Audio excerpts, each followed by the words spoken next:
Okay, welcome back. Solo roll Mangging, Shadowdark. We are level 2. It's pretty good. Can't complain about that. We pretty much finished the Opaline Tower, which we were taken to from the Tomb of the Hunters. And there is more content there to delve into. But we're going to head back to Baileythorpe and drop off some, treasure, that sort of stuff. I assume we have homes there, so we might want to, like, stash some gold or something. Things like that. So we can have more slots to find new treasure. And also, Sinov is suffering from the curse of dung and needs to make a hefty donation to the church there. Specifically, or preferably, she has to donate to a church kind of dedicated to death in some way, I guess. And thankfully, Baileythorpe is kind of devoted to that, so that's perfect. So we were, we're at the base of the Opaline Tower. Next morning, we head back up. She picks up her stupid book. And we teleport back to the Tomb of the Hunters. And, we'll just navigate out of there. I'm sure it's not that big of a deal, but I'm going to use up the rest of this oil flask in the process. So that's gone. We'll need to pick up some more oil.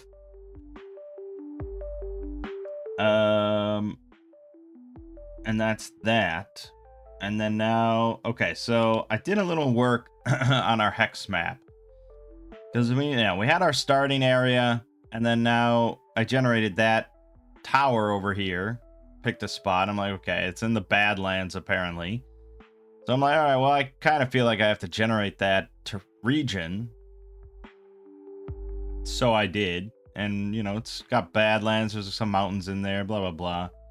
And then I just felt like generating some more just splotches around. No landmarks or anything like that yet. Just the terrain. And then it was like, okay, well, what about water? Because that's not an option on this random roll. You never get any water or anything. And apparently you just have to manually decide where you want to put your ocean or seas or something like that. And I was like, okay, well, I kind of want Baileythorpe on the water.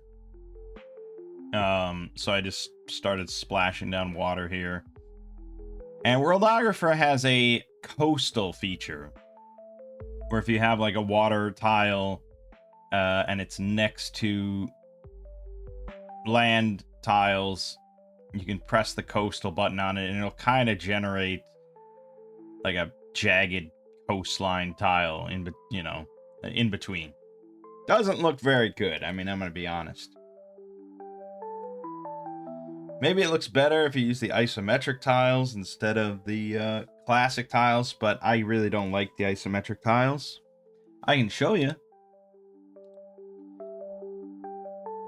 And that's what the isometric looks like. And obviously it doesn't have isometric for every single type of classic. So like our flat grassland area here, whatever this is called. Flat grazing land, that didn't translate. And our rocky badland area didn't translate.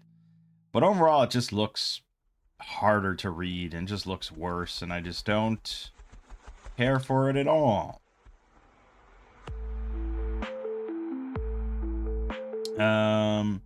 So one thing I want to note with this sort of sandbox generator, and the same is true if you use Shadowdark's hex map generator process, in that you kind of get pretty random results. It's just kind of a big hodgepodge of just random terrain kind of in the middle of nowhere that doesn't really make any sense realistically. Like, why is there a mountain right next to Valbrook and it's just one mountain? Like, it's just kind of weird.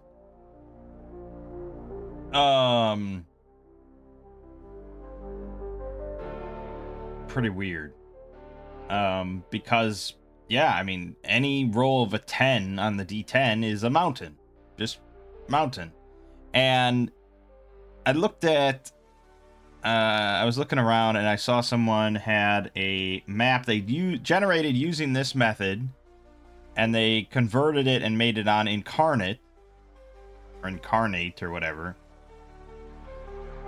And yeah, it looked like just a big mishmash of random mountains and forests and stuff. Sort of vaguely in the general shape of, like, you know, a landmass, a map. But yeah, you could tell that it was just kind of randomly generated. So I'm not a huge fan of that. And actually, I did fix a few things that I was just like, okay, this doesn't make any sense. I'm gonna fix this a little bit. So I actually manually changed a few tiles that I generated.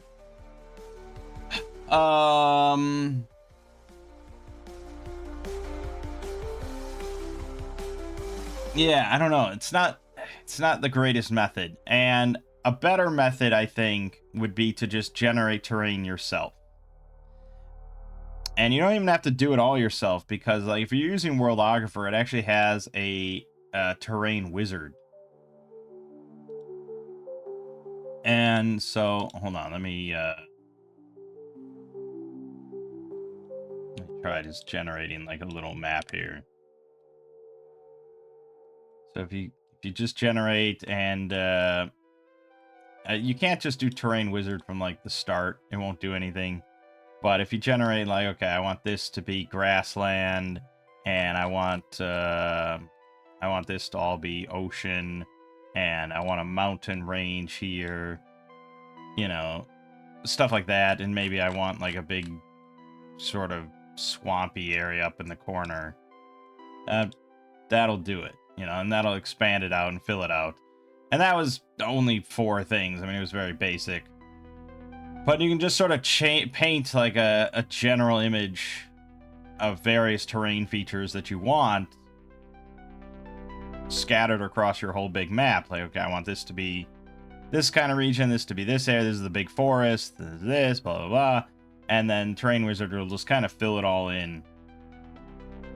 I don't know how it decides or anything like that, but I mean, clearly this works.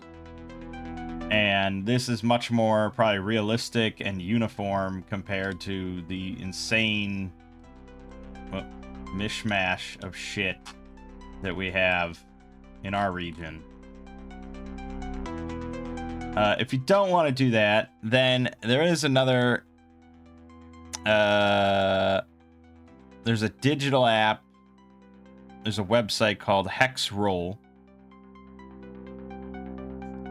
that is probably a lot easier. If you're not interested in like crafting your own thing of like, okay, I want this to be this region, I want this to be this, you know, if you really don't have a lot of care about super specific, I want to make my own map. And really, if you're the type of person that just wants to make their own map, then get in there and make your own map. You know, I mean, go ahead. But if you just want to generate something usable, Hexcrawl lets you roll up a sandbox region.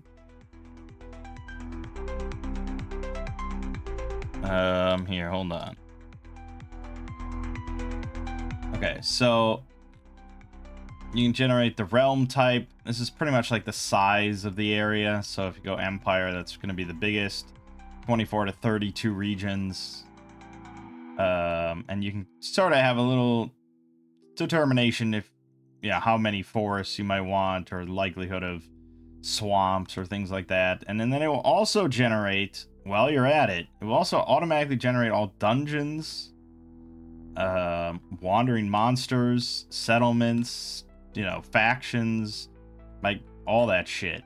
And then you can just go. And there's even a solo mode where it'll generate that whole thing for you, but it won't actually show you everything. It won't show you anything except like your starting hex. And then you can just say, okay, I'm going to this hex, and then you see what's in there. And you can see what like wandering monsters or layers there might be that you roll for random encounters on. Alright, so here is this empire that we just randomly rolled. The Empire of Alderiana. And I don't love the look of the tiles compared to the Worldographer Classic look. I mean, you can change it to this, which I think is definitely better. I think there's some better looks here. It's probably what I would go with, sort of bright and more obvious. Although I'm still not sure. I guess this yellow stuff is like grassland, prairie land. This is woods. This is the moors, the desert. Mountains are purplish. Yeah, okay. So, I mean, it's still relatively random, but I think you have large blocks of the same type of terrain. I mean, it's pretty weird for like the waste to like narrowly cut through two sets of swamps and wetlands. So again, it's not gonna ever be perfect unless you make it yourself and you know what you're doing. But it also has rivers, and then if you actually click, so like say we go into here, there's the Temple of Lost Horrors, hidden under the ruins of an old fortress somewhere in the grasslands. And it actually has two entrances into the Temple of Lost Horrors. One's under a wooden trapdoor buried 5 feet in the ground. And then one's inside an abandoned mine here. And then you go to the Temple of Lost Horrors, and it'll actually give you a map of the dungeon. And again, it's like, it's never going to compare to someone that knows how to design a dungeon. And them actually making it from scratch. But I mean, like here, you click on this, and there's a stained old full-size mirror on the wall, and anyone stepping into it will be magically teleported into Area 23. You can just click on 23.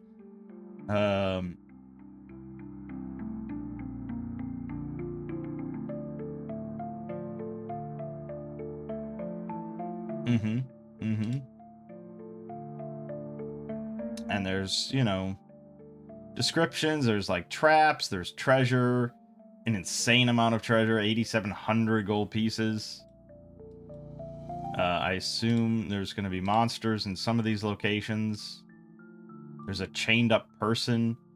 Ermengar of Taleka's nephew, Mordecai from Wolfraven. So if you click on that, it takes you over to exactly where Ermengar of Taleka lives in this town, because the town has, you know, its own map, and it's all generated here. It has his inventory. And yeah, it has his quest. It's like, oh, he's held captive in Temple of Lost Horrors, and if you recover him, you get a sword +1, which doesn't seem worth it. And so there's Wolfraven there. Oh, I like that much better. That's a good view. Oh, I like that. Okay, that's good. I didn't even notice that. It's much better. So I like that you get this quest in Wolfraven randomly. And it's all the way over here for the Temple of Lost Horrors. I think it's more likely you find the temple and then you find this guy and he's like, I'm from Wolfraven. It's 30 billion miles away. I don't know how I got here. Please take me back home. You get a sword +1. And here's the Tomb of the Tormented Spider. Look at how big that place is. And it's all pretty, I mean, simple, like old school, just like rooms on rooms, you know, and it's like, I don't know. I mean, I don't know how really good any of this is or anything. I'm not judging that. But, oh, you can get 104,000 gold pieces in coins. And it has a wandering encounter table that is very random, and it has troglodytes and zombies and goblins and spitting cobras, and it's just like, yeah, it's all pretty random. So I'm not endorsing this or anything like that. I'm just showing it off because I just discovered it and I didn't know it existed. And it's like there's 3 people just in here. There's just 3 people in the Tomb of the Tormented Spider, and this guy's looking for his daughter. How did she get there, dude? How the fuck did she get there? It's insane. I don't know the scale of this map or anything. That probably is mentioned at some point.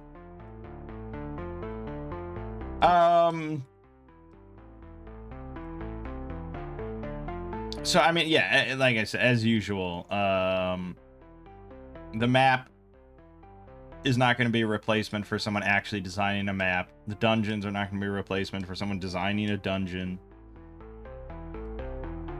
And none of this is going to be a replacement for anything that of a design from someone that knows what they're doing. But that being said, I think it is still pretty cool and pretty useful. Because it would be very easy for you to just generate this, and then you could tweak it, I assume.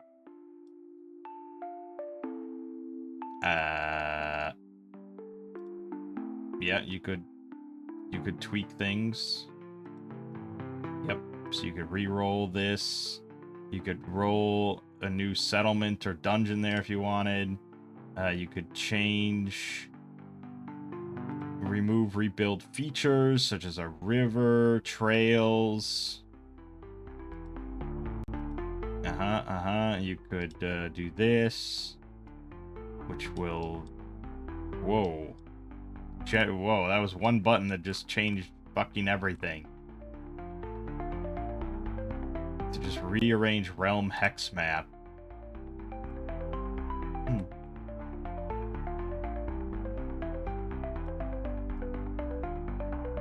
What is this fucking road? This road specifically goes through the whole Night Shadow Cliffs instead of just going slightly around it. The Black Shield Prairie must be really bad if your road goes instead through the Night Shadow Cliffs. It's funny. Yeah, I don't know.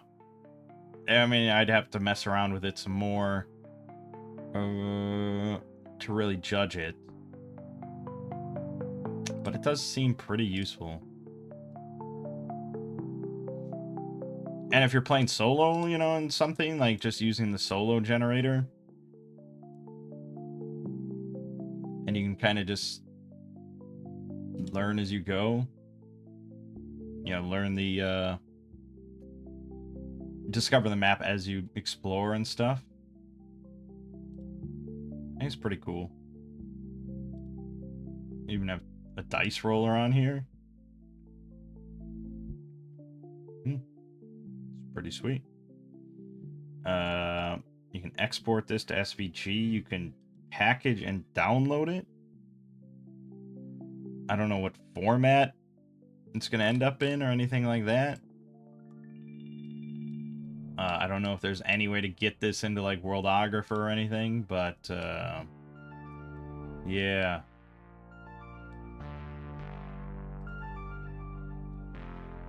So, yeah, you can roll a solo sandbox, and you can just, yeah, click generate and go, and it'll start you in a little... Yeah, so you can actually choose where you want to start. So you can start in a village and just go from there, but you can actually start in a dungeon if you want, which I'm kind of curious about. So let's start in the Crypt of the Cruel Slaves. Okay, so it will show you the whole map. So that's not the... So we're going in here, your first adventure, your first room, you find the dust-covered skeleton of an orc. And you immediately find 30 gold pieces, a gem worth 50 gold pieces, 4 jewelry items worth 2,800 gold pieces, high boots, and a 10-foot pole. Well, I think you can just turn around and leave at that point. If this is where you start your adventure, and you get like 3,000 gold pieces. Pretty insane. And then it really bothers me that the dungeon rooms aren't numbered sequentially. I hate that. How does that even work? Where is 2? 2 is over here? Come on. So you poke into room 10. There's a large elevated opal pool on the floor. Anyone submerged in the pool will regain 1d6 per level of hit points. Searching uncovers a small wooden box holding the key to unlock the rectangular bronze door to the east in Area 18.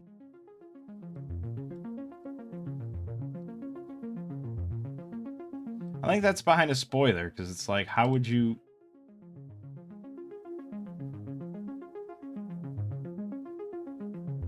Oh, I guess it gives you this little code. There's a lich in here. What the fuck? There's just a lich. This is your starting dungeon. Doesn't make any sense. Yeah, so, yeah, not perfect, obviously, but I thought it was interesting because a lot of people bring it up when discussing how to generate hexcrawls and stuff like that. What I'm mostly surprised about, though, what I'm really shocked is I thought there would just be like hundreds of people's hex maps and stuff that they're just sharing. I thought there would just be this whole community of people sharing their fully fleshed out hex maps that they've constructed and everything. And I haven't really seen any big communities of sharing hex maps. I thought there'd be like a whole dedicated subreddit or something, but doesn't really seem to be the case.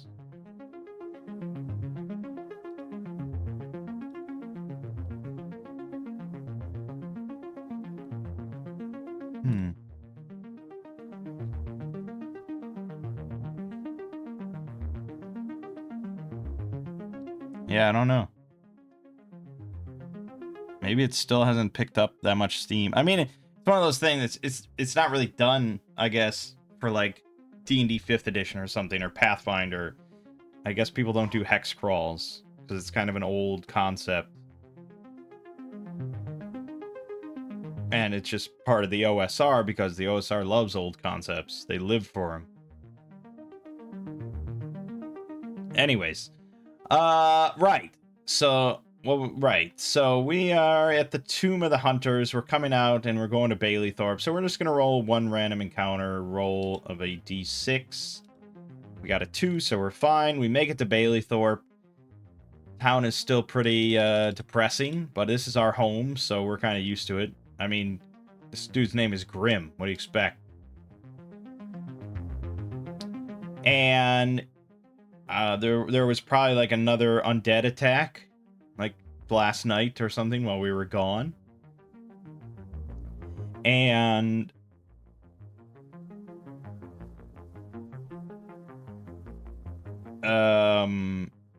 I think the town is sort of constructing like barricades around the central graveyard, because that's obviously where they're all coming from. So this is now a big concern for everyone. They're constructing barricades and they have like nightly patrols and stuff. But now, you know, undead are starting to come from like outside of the town. They're like getting in. I don't really know if this is the type of town that would have like huge walls or anything around it, you know, and just like really fortified. I think this is just kind of a town of 1,500 people.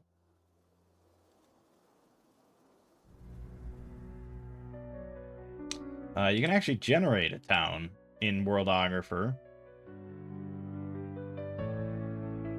Population 1,500. There you go. Generate map. Don't change any other settings. Didn't do anything. What is this? Why is this? That wasn't right.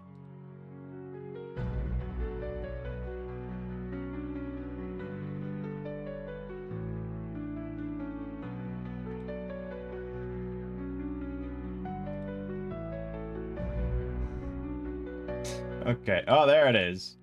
That's 1,500 people. You're talking out your ass, dude. You don't know what the fuck you're talking about. I probably made it too small. All right. Anyways, but you could instead go with like what's the site? Wadabu. That'll generate some good shit.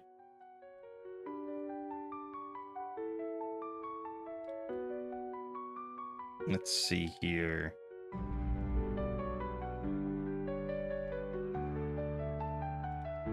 That's pretty good for villages, but what if I want a town? Surely you have a town generator. Medieval fantasy city generator. That's probably what you're looking for.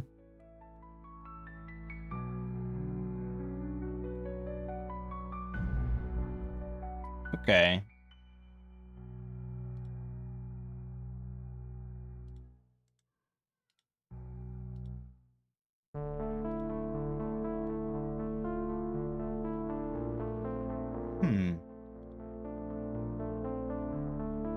I don't know how you turn off. All these seem to have walls. I guess every fantasy city has to have walls. Oh no, that one doesn't have walls. Okay, here you go. Wolfwind Mount. There you go. That's a town right there.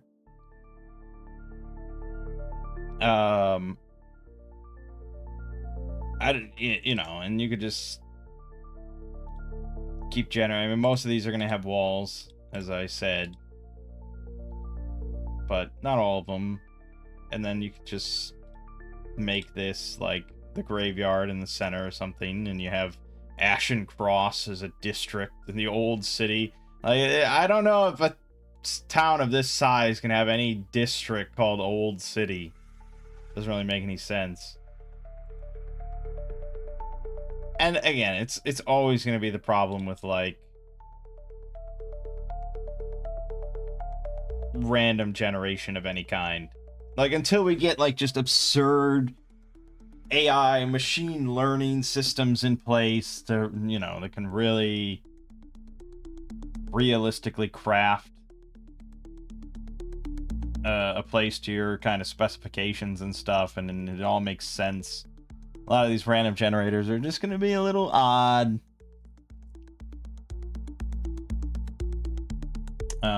But I mean, this is a town of 1,200, so according to the generator.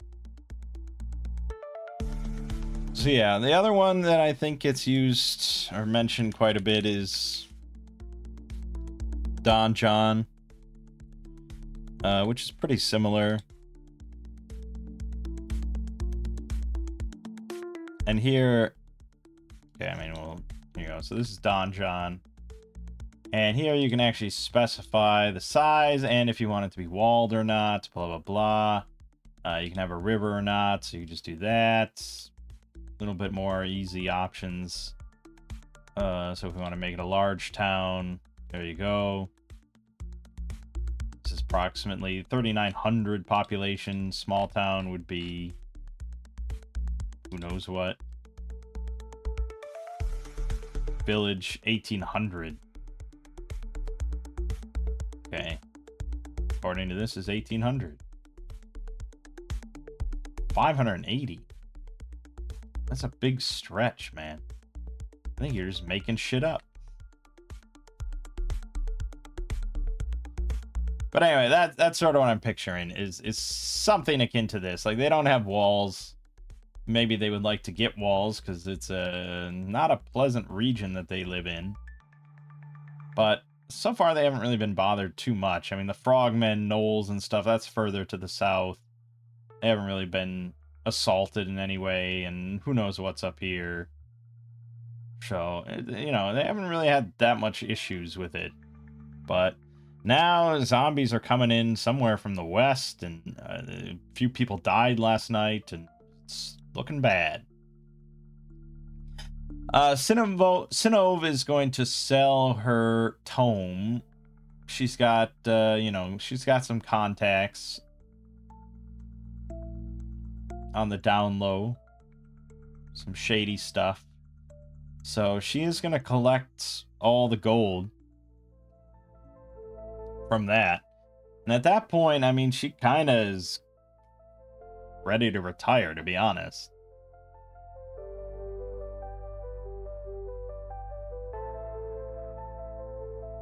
I think I was waiting to give XP for that tome, actually. So I'm going to bump everybody up for 1, because we brought it back to civilization. And yeah, I looked through, and I went through, like, Tomb of the Hunters and the Tower, and I tried thinking of if I was just running Shadowdark XP as written, how much would we have gotten for everything? And I came up with, like, 6. Like 6 XP by everything we've done. Whereas we've gotten 16. And yeah, I mean, sure, you don't want your characters to level up too quickly, because then they just become quite powerful and invalidate a lot of all this low-level stuff, but also just... Jeez. Not that we would level up... if we were doing normal gold as XP either, because we certainly didn't get much gold. But also, the Shadowdark modules are written with a lot less gold in mind.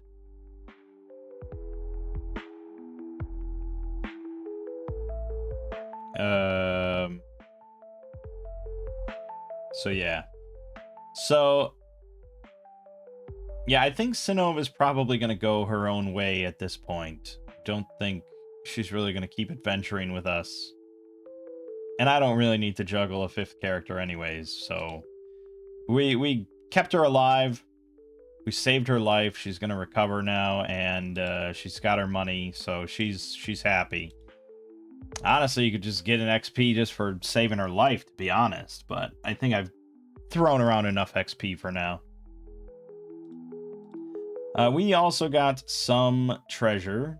We got the silver diadem. So we can sell that for 36 gold. Which would be 123. Done. We got the scroll of detect magic. Denton can use this, but we might prefer to sell it, although there's a question of, can you sell something like that? Does it have value to anyone here in town? Probably not. Probably not. So I guess we'll hold on to it. We have the brass candlestick, cracked opal. So that's going to be 18 plus... Oh, let's see, 18. Puts us at 163. And then 10% of 5 gold is 5 silver.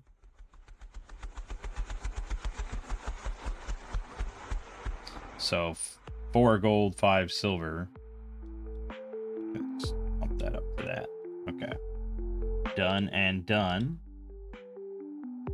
And yeah, technically we share all our gold, so blah, blah, blah. Nothing on Grim, he didn't get anything, and the brass candlestick over here, another 4 gold, 5 silver, so let's do that. Okay.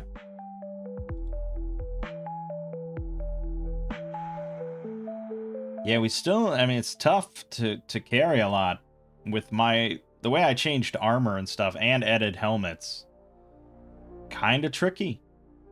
We're really bogged down, and so it makes decisions about what you're carrying even more important.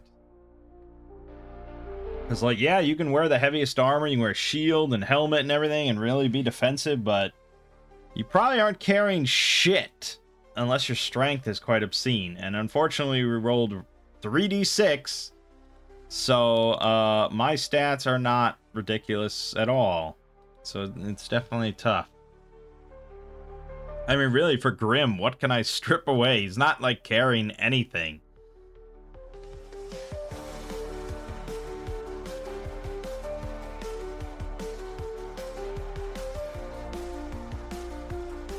But if this were normal Shadowdark, unmodified, and he was wearing chainmail, I think that would take up 2 slots. Yeah, so that would take up 2 slots, so he'd be at 10. And then he wouldn't have the helmet. So that would be 9. So he'd be at 9 out of 12, which is still pretty loaded, but definitely not as bad.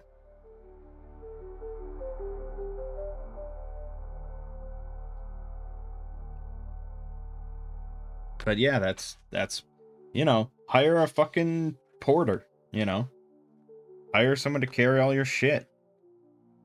It's really the solution here. Denton. He can ditch this leather armor, which we could sell back for probably half, right? So 10 gold. We'll sell that back. And we do have a lot of coins on us, which is taking up slots. So, that's a factor. We probably want to convert this to something usable. Norbert has the most strength. He's carrying most of the shit. And again, like a porter or something could be useful. But let's get this scroll over to Denton.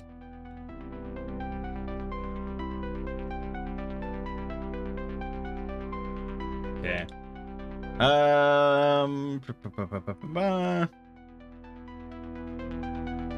Yeah, she's got the flint and steel and a torch, which isn't strictly necessary. Because we have a lantern, but we do need to buy flasks of oil. Yeah, I don't know. Hiring like a torchbearer or something. A torchbearer / porter would be really just good. Someone level 0, will never do combat, but is willing to go in and carry our shit and carry the lantern for like a half share of treasure or something. That's mostly what we're looking for. Because you can have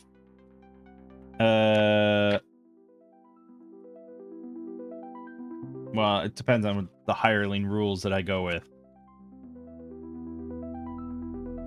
Ultimately, I'm probably not going to go with the Letters from the Dark, Shadowdark rules, and I'm more likely to go with, like, you know, OSE or Axe or something. When in doubt, go with Axe.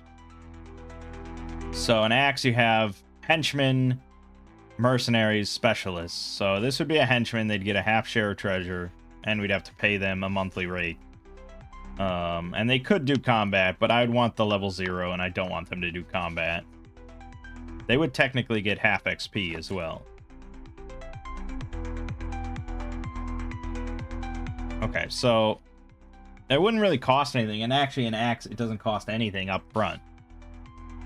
We just have to promise them a half share of treasure, which is doable. I mean, it's doable, right? To have somebody that just carries our shit. Now, I probably, if I was going to run something like...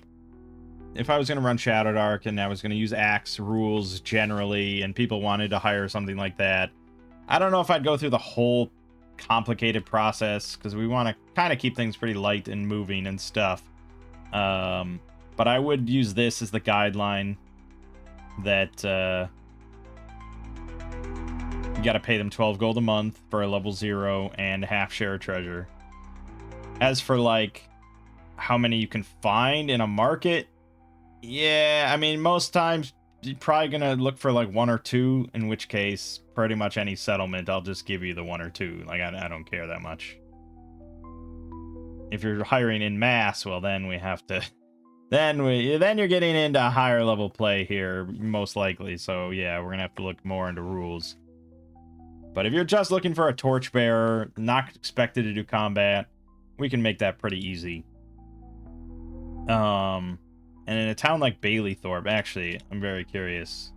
So we'd have to go to finding the market class. And provincial capitals, medium-sized cities of 80. Okay, so small cities, large towns, 3,000. Okay, so this is a pretty small town then. This is a class 5 market. That, again, I feel like Sandbox Generator really fucking lowball population. You can't ever get above like 2,000 people in a Sandbox Generator settlement. Which is wild, because I don't know. It seems very weird to me. I think the more I use Sandbox Generator, the lower opinion of it I have. Sad to say. So I don't know. There's other suggestions for things. You know, obviously there's a lot of Sandbox or Hexcrawl generators, like documents and stuff that people have come up with. So I don't know. We may have to look at something else. I need the possibility. Well, I guess you don't want to randomly generate a city that has 60,000 people in it. You don't want those to just randomly crop up, I suppose. Except on, like, I think you start to need, like, D100 rolls or something. I don't know. Where it has, like, a very small chance of occurring. But the fact that Sandbox Generator just can never be above 2,000 people is nuts. And you could say, well, man, you could just manually put anything you want anywhere. That's true. That's very true. Anyways, so technically Baileythorpe, according to this, is going to be a class 5 market. Which means that there's, per month, 1d6 level 0s available. So I'm going to roll a d6 here. There's 5. So we'll spitball, hand wave the time that it takes and handing out flyers and stuff like that. Well, you know, blah, blah, blah. We just want...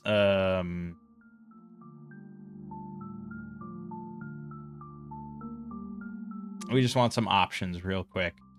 So I'm actually going to create here, and we want level 0. And we're looking amongst our options, amongst the 5. We're looking for sort of a strapping man that can carry a lot. So we want someone with a hefty amount of strength. Okay, that's who we're looking for. Just a burly guy, big guy. So I'm just going to roll random stats, 3d6, and see who can get the highest strength.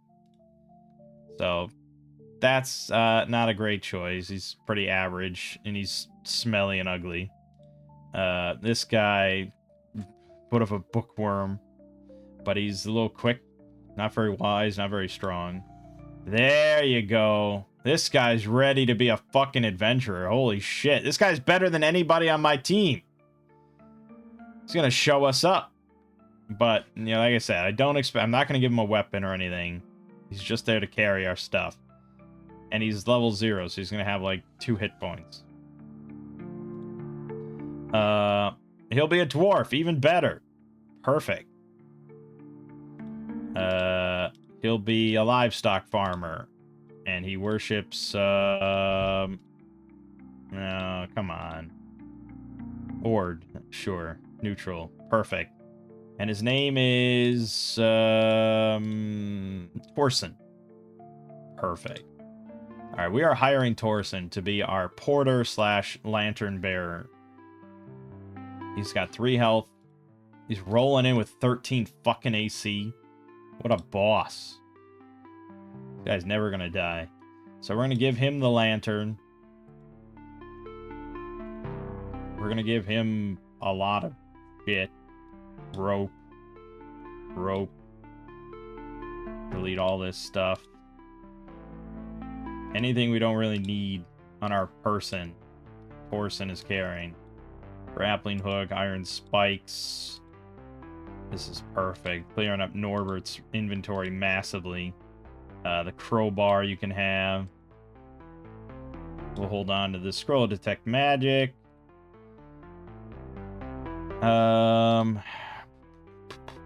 Yeah, that's pretty much good, I suppose.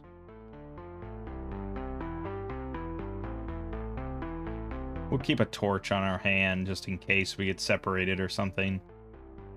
Yeah, I think that's good. And then probably more shit. More shit? We want more shit? We probably want more shit. Let's go to gear. What else can we buy? Should we get Torsen some armor? We should buy him some armor, right? We don't want to weigh him down too much, but I think maybe leather armor for 2 slots. So we'll copy that over. So now he's got... Wait a minute. This should be 12.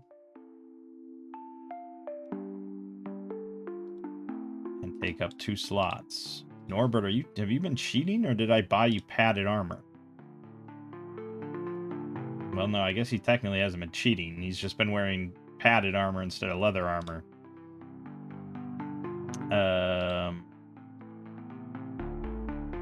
I don't remember what I actually bought him. I assume I bought him leather armor. So he's been nerfed. We'll upgrade him a little bit. I like that I sold leather armor, by the way. And now I bought new ones, so that's... Yeah, let's hand wave that. I gave him the leather armor I had. So we'll deduct 10 gold here.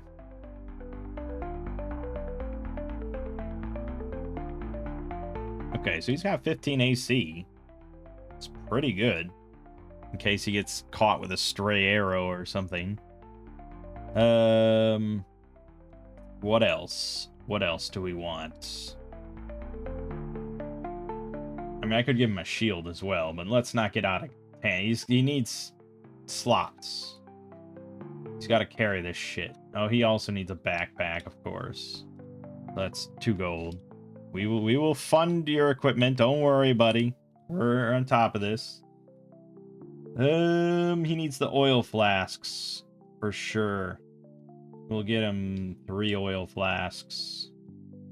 And that's going to be 1.5 gold. 1. And I suppose he's going to need rations as well. Let's pretend we took extra from the tower. So I'm not even going to spend money. Okay. I think that's probably good. Now, is there anything that we want to buy for ourselves? Is there anything that's, like, missing here? Do we want to upgrade armor for anybody? Like Grim? Because he could technically go all the way to, like... Fuck. If he got rid of his helmet, he could go to, like, a 5 slot. He could go to Banded Plate. For 50 gold. And that would bump it up to, Wait a minute. Oh yeah, he's got that -1 fucking dex. Fuck.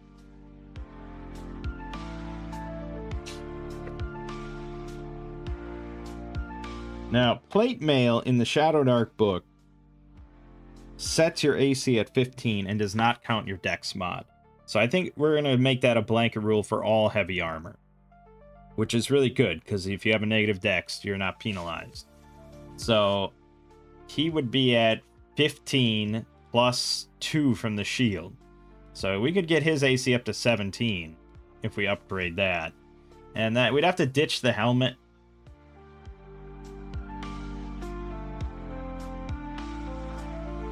And he would be maxed out. Which is kind of rough. He can never carry anything without becoming encumbered.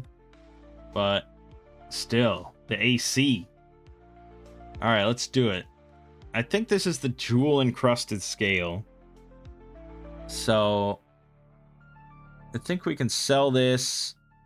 This is I mean, technically you count it as treasure then? Instead of just like equipment? I'm not sure. I think it kind of counts as treasure. Yeah, so we'll deduct 10% off of it. So 54, and then where you're buying banded plate for 50. So really just deduct. No, just add 4. Perfect.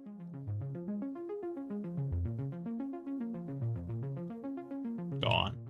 We could give the helmet to Torsen, but yeah, he's kind of loaded for war already. Do I really want to push him to 13 slots? I guess. I mean, most treasure now, it's like Norbert's going to be carrying. So I guess it's not that big of a deal. So we'll give him the helmet. Delete. That leaves us just enough to add banded plate, which I will create. Armor. Banded plate armor. This is going to be base of 15. No bonus. 5 slots. 50 gold. Done. Banded plate. Now we'll change the image to be something cooler. There you go. Done and done. Boom. 18 AC. Hold on now. Where's that coming from?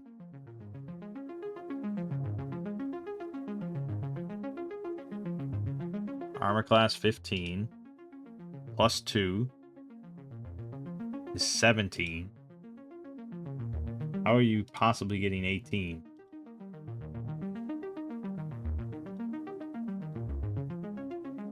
Oh, because this is... Oh, right. I'm double dipping here. I have shield listed as 2. And I have my plus 1 AC. There you go. 17.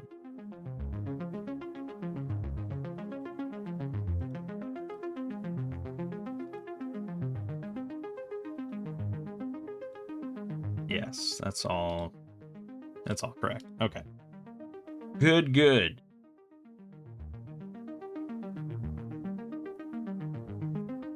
That's pretty nice. I mean, for a frontliner, he's got 14 health, 17 AC. He's pretty fucking sturdy, but if he meets, like, anything that has spells or stuff like that, anything that requires a dex check, he is pretty fucked. But against goblins and stuff, ready to rock. Zombies, bring it on. Although zombies, probably that's a con save of some kind, right? Let's see here. No, actually not. So they have a 25% chance to hit him. It's not something he's going to want to wade into or anything, but not bad. Okay. So that was that. It didn't really cost us almost any money, though. I don't know. Again, like, classic issue of what do we spend our money on. We're definitely instituting a rule for master forged gear. Or masterwork gear, but I don't know if we can even get that here. This is a pretty small village. There's not going to be a master smith here. So, let's say that I wanted to... I mean, this is probably not going to happen. But let's say that I wanted to gather up a small army of mercenaries to put the gnolls to the sword. What would that cost? Obviously, the big issue would be availability. We're not going to find a small army of mercenaries in Baileythorpe. Oh yeah, we didn't roll our reaction roll for our porter, for Torsen. So I guess it is possible that he refused, but I kind of hand-waved a lot of this stuff. Let's pretend that I rolled, though. Grim has +2. 2d6 plus 2 is a 10. So he accepts. Yeah, he just accepts. Done. Alright, good.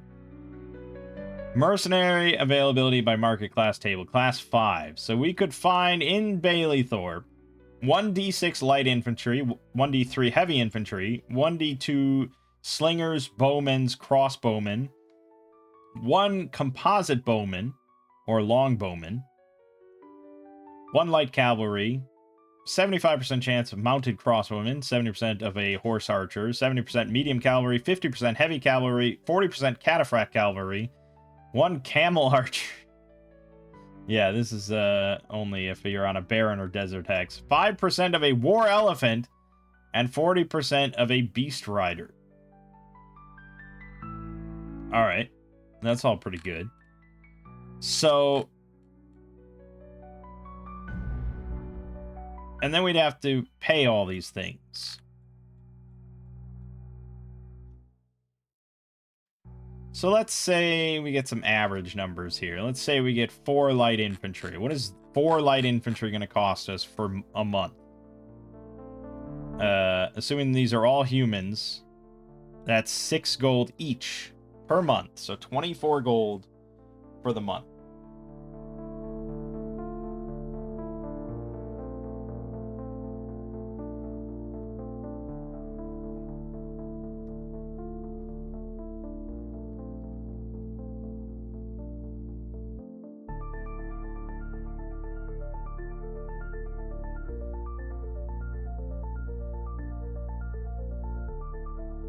And I think it's fair to say that if you're hiring these guys for basically one operation, you're going to have to spend that amount, like as a one-time fee or something. Like you're hiring a mercenary brigade to do one thing.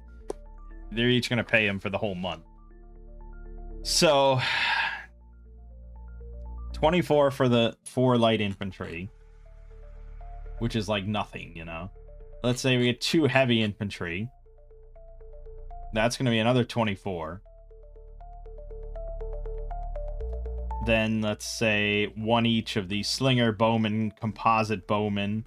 You're looking at 30 gold for that.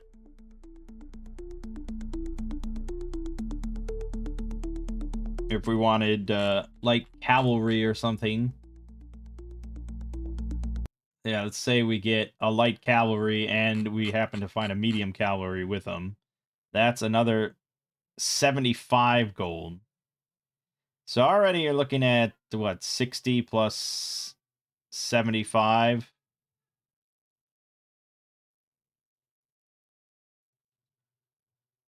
No. 20, we had... that was like 48 already, plus 30. So like 78, plus 75. So 153 gold just to hire that very small troop. And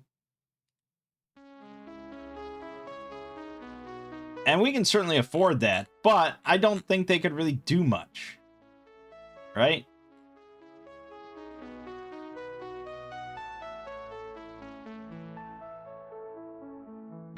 I don't know where we have stats or anything for mercenaries.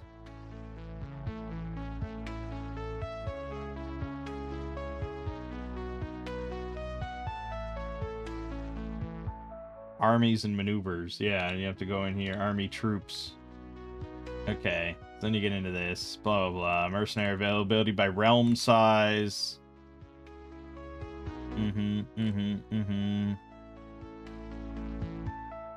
Plenty of info for everything that you could think of.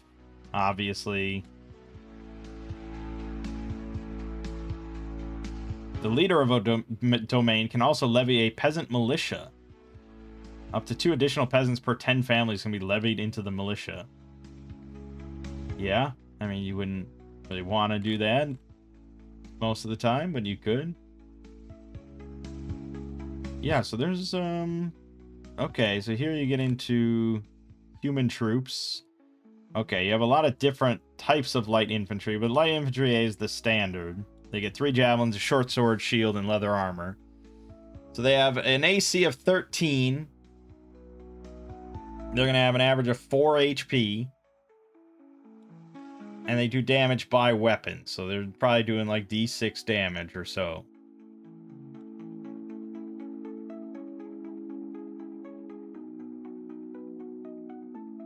And they pretty much fight as a level 0 fighter. The heavy infantry is not much better. They have higher AC for sure.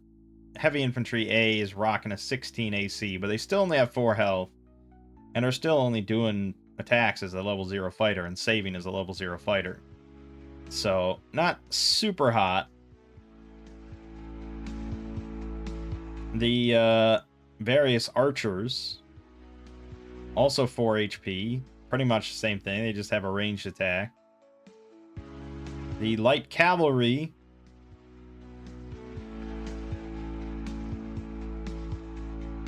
I feel like this is probably... Yes, okay, so the soldier has 14 AC, the horse has 12. The soldier has 4 HP, the horse has 9. Pretty much, yeah, everything as usual then. So yeah, you're looking pretty much at just a field of level 0s, essentially, that just have different equipment. This is if you're, you know, grabbing human troops and stuff, basic mercenaries.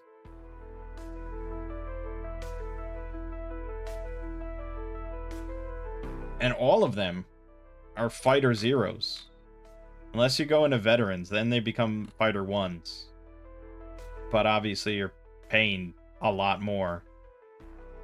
More than double per soldier. But there are other troops.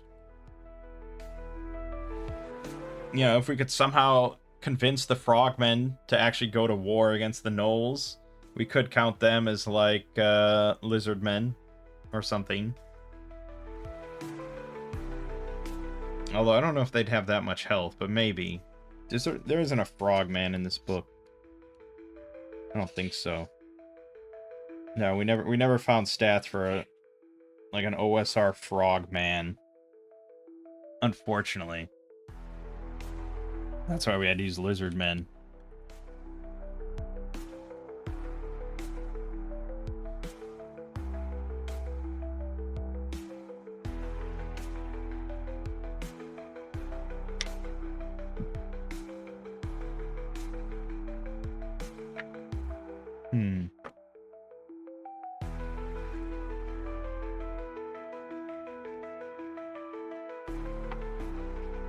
Yeah, no one... Why is Frogman one of the options that they put in their generator when, like, no one has ever used a Frogman ever?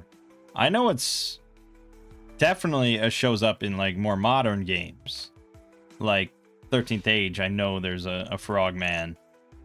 But I think they call them Frog Folk. So maybe if I change it.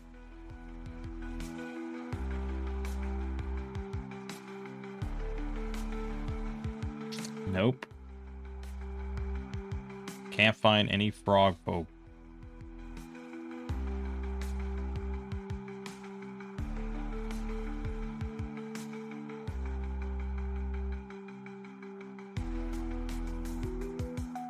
I mean, it's like easy enough to just come up with a comparison or something.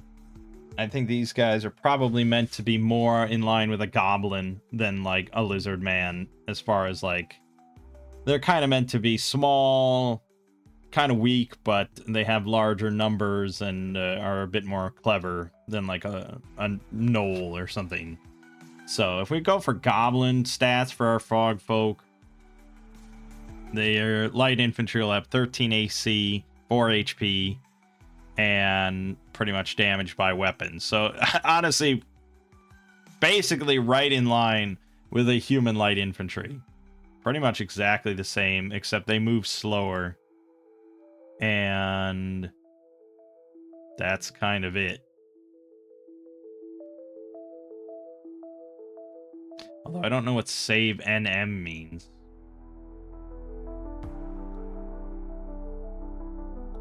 I have no idea what that means.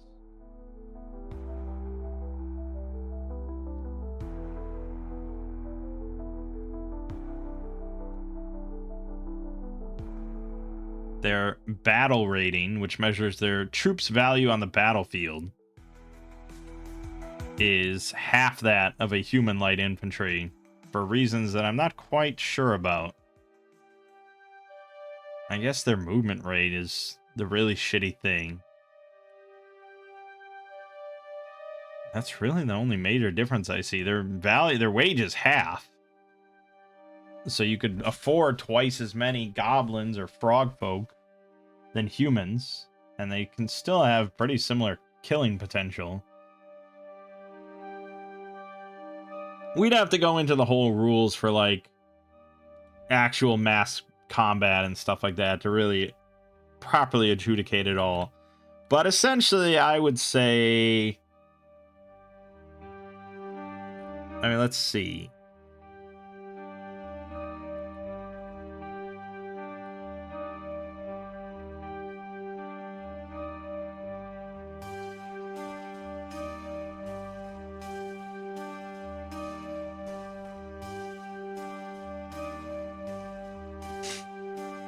I mean, it's pretty wild. But yeah, I mean, this is what you do at higher scales. This is the game.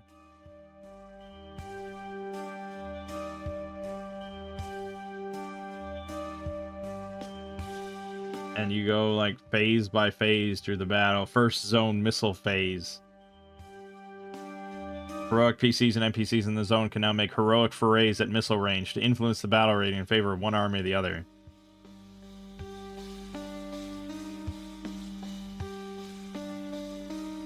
Okay, so battle rating is, like, everything. Battle rating is massive. Okay, so if we want to just simplify it for our purposes, then pretty much we can just kind of total up battle ratings. And assuming an equal fight in all other ways and stuff, if we're just looking at battle ratings, then whoever has more wins, basically. But I see battle rating is mentioned quite a lot.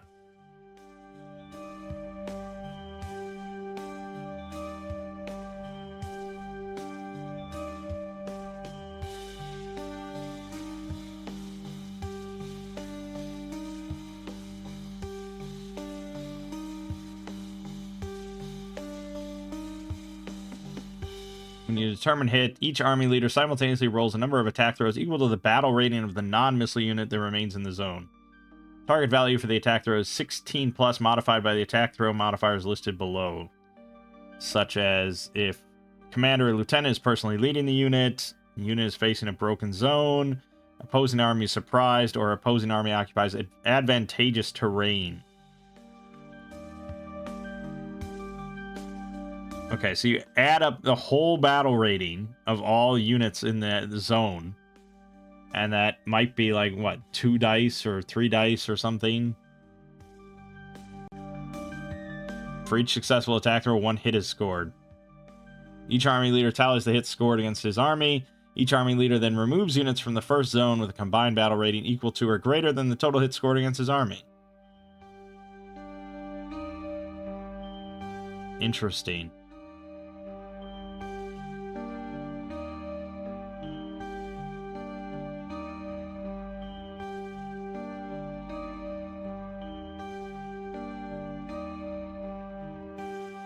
So many rules. I mean, it's kind of fascinating, but boy, again, this is starting to get into why I didn't play Axe or why I'm not playing Axe. It's a bit too much. But at the same time, it's like, if you're gonna do this, like, fucking, why not do it? If you're gonna go into this style of play and you're out of dungeons and you're leading armies against each other and stuff, like, why not simulate it all so that it's proper? Because it's just like, if you simplify it too much and it's like, yeah, okay, you have more troops, you win. It's like, what's the point? Well, what are we doing? Either, simulate it properly and get into it, or just start a new campaign where you're back to level 1 or whatever.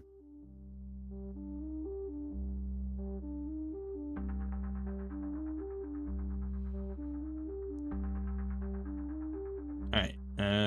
Morabai is an army consisting of 20 units of Kobold Bowmen, 0.5 battle rating each, 4 units of Goblin Wolf Riders, 9.5 each. Jeez.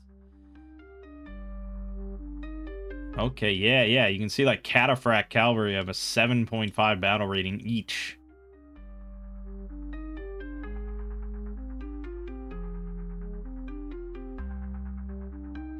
fucking ogre heavy infantry at 18.5 each. Gnoll beast riders 27. My god. But yeah, 4 units of Goblin Wolf Rider 9.5 each. 5 units of ogre light infantry 12.5 each. His battle rating has a total. His battle rating is 110.5. Battle ratings are for company-sized units.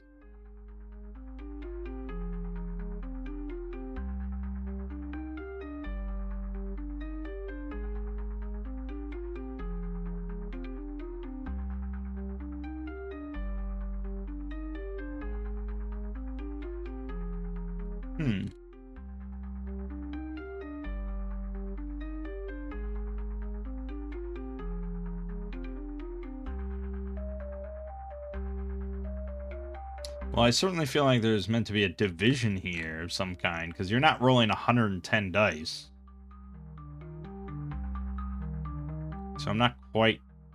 I mean, I guess you do divide your army into, like, 3 things.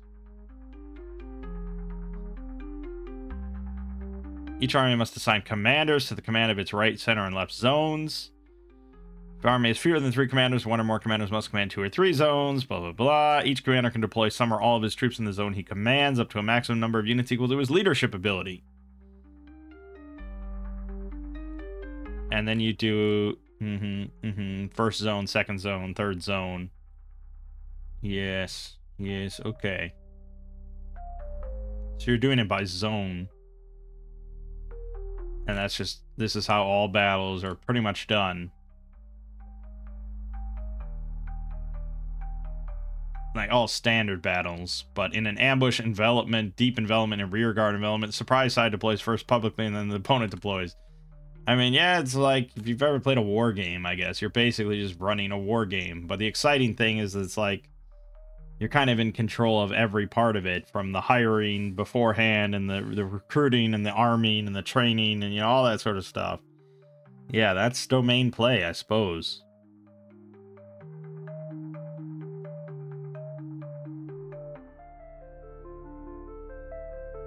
But even still, I mean, you divide... Okay, well, I guess you divide this by 3. Or so. I mean, you know. And not all these are...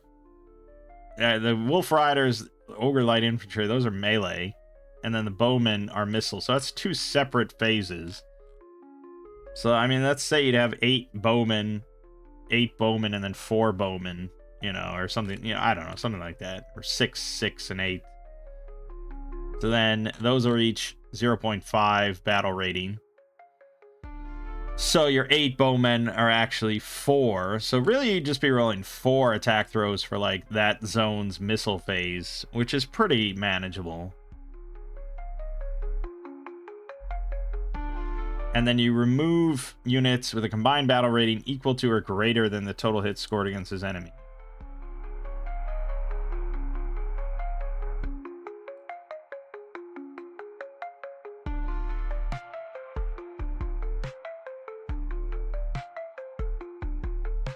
Equal to or greater.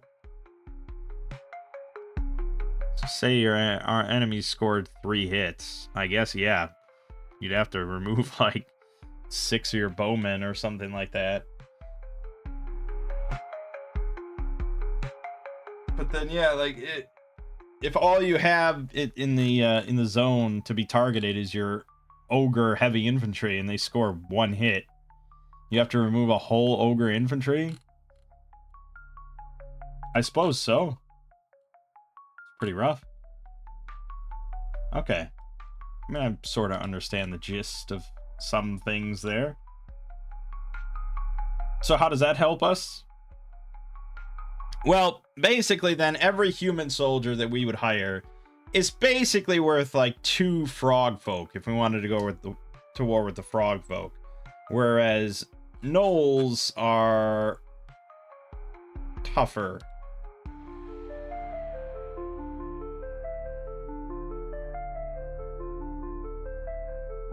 Yeah, so the average gnoll light infantry is worth 0.029 battle rating, which is worth almost 3. Basically 3 men to every gnoll. So for us to actually want to wipe out all the gnolls, we'd have to kind of figure out how many gnoll troops there are of any kind. Because we know that the total number of gnolls is 57, but I don't know what the percentage of combatants is or anything like that. Actually, hold on now, because I did get, I picked up another document, which was another Axe supplement. Lairs and Encounters. 230-page supplement all about lairs and monster encounters and stuff. It's hefty. And they have example lair discussion for like every type of creature in their bestiary, including gnolls. So we can go to the gnoll section. And this is just like a sample. This is way bigger. There's way more gnolls here than we have. Because they have 48 warriors, 16 champions, 4 sub-chieftains, 12 guard hyenas. They have a troll. But then they have 24 villagers and 96 whelps, as well as 5 human slaves. So I think we could probably work out like a percentage-wise of the total number. Unless I rolled that 57 and that's not meant to be the total number. That's just meant to be like the capable soldiers. I guess you could do it that way. I'm not quite sure.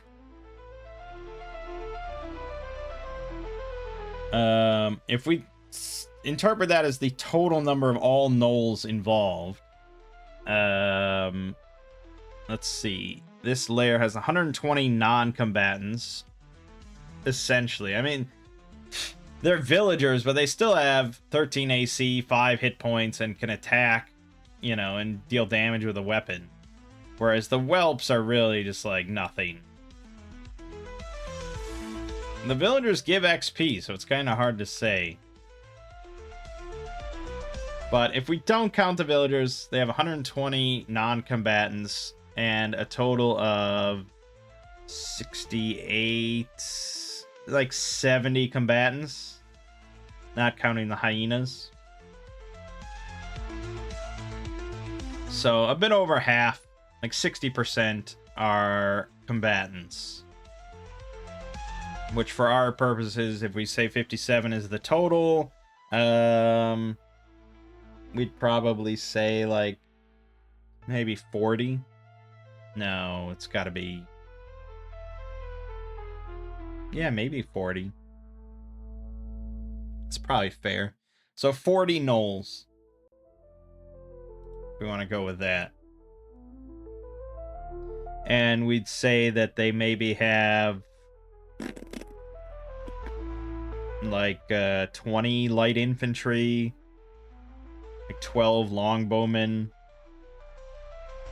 4 hyena riders, and 4 heavy infantry.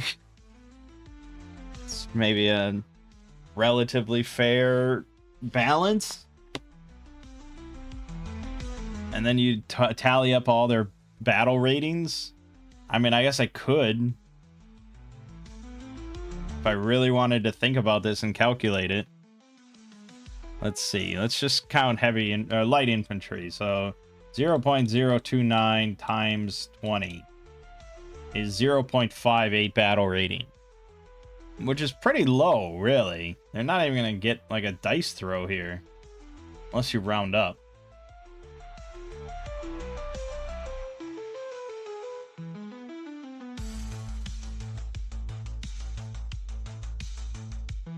Yeah, I don't know what you do for like really low numbers of battle rating.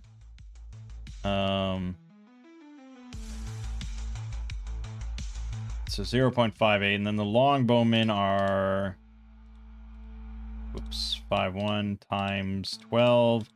They got 0.612 out of that. So, between light infantry and longbowmen, you're at 1.192 already. The hyena riders, though, are the big problem, because really the 4 of them are almost 2 on their own.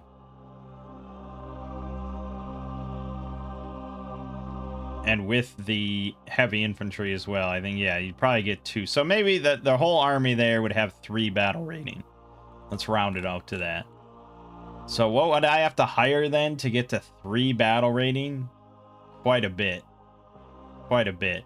I mean, how many light infantry would I have to hire just to get to 1 on their own?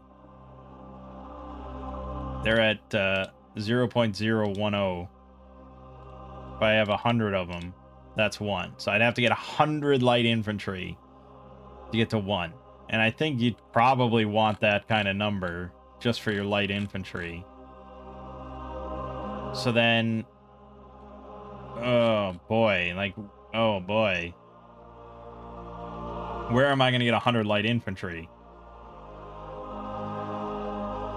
You basically have to go to a big city. Because the class 1, the capital cities, will have 4 D100 per month. Otherwise, class 2 might have enough, but they'd have to max roll on 5 D20. So no, you're going to have to go to a capital city. And so then, you know, you go to the capital city and you spend a couple weeks hiring all your light infantry and whatever else you're looking for. You get your army to go to war with these fucking gnolls. And then you have to march them back across the wilderness to get to the gnolls. Then you got to do the battle, and then I don't know if you just disband them right there. It's like, all right, good job, man. But that's not even counting the money that it would cost to get 100 light infantries for one operation. I guess 6 gold each, so you're looking at 600 gold just for your light infantry, which is the cheapest aspect. Because you're going to want more than that. You're going to want bowmen, for sure. I don't know how many, maybe 60 of those. So that's 540 or something gold. It's not out of the realm of possibility, but keep in mind, all you're getting out of this is killing a big pack of gnolls. And let me see, what is a gnoll treasure hoard? What could we hope to get out of their whole camp there? Treasure type D. Okay, so treasure type D on average is going to be 3,900 gold pieces. So, yeah, to be honest, it's probably worth it. If we have the starting capital and can actually hire the mercenaries that could win the battle, then it's probably worth it. You'd get a bunch of gold, you'd make profit, and you'd get a small chance of 2 magic items. So, yeah, I mean, this is why domain play is what you do, because it is it is valuable. And that's how because at high level D&D stuff, you need massive amounts of gold to level up.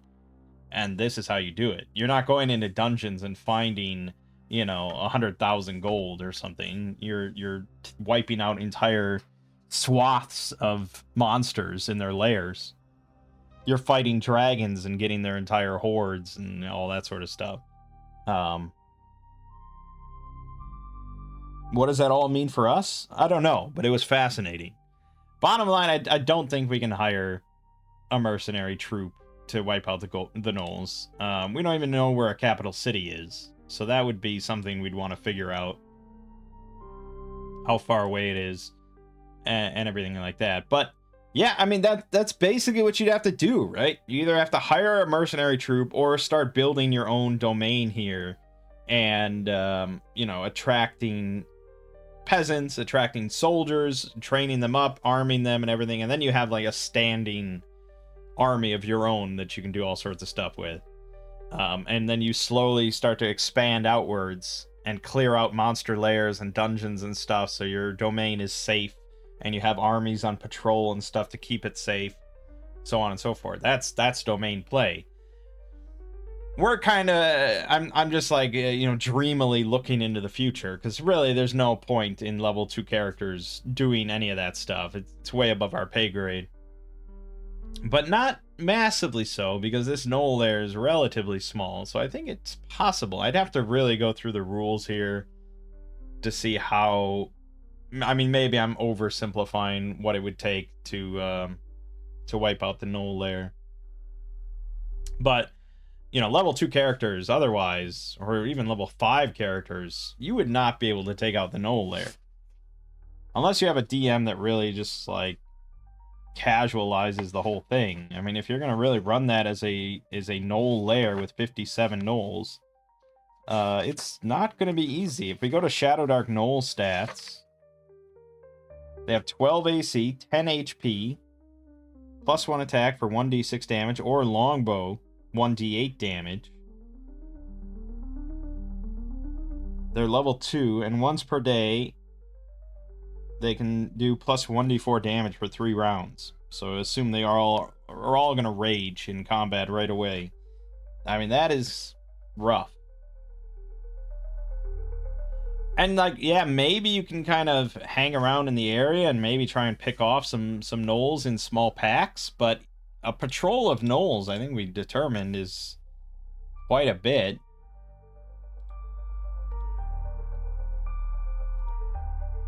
Because they travel in big groups. Yeah, 3d6. So on average, you're going to encounter 11 gnolls on patrol. With a clever plan and with a spell, yeah, it's maybe possible. They are level 2, so you could put them to sleep. And possibly get most of the pack to go to sleep and then butcher them. It's possible, and if you were really determined and clever and had some good luck, it is possible that maybe you could whittle down the null layer and get the big loot. 3,900 gold is quite a bit at this level.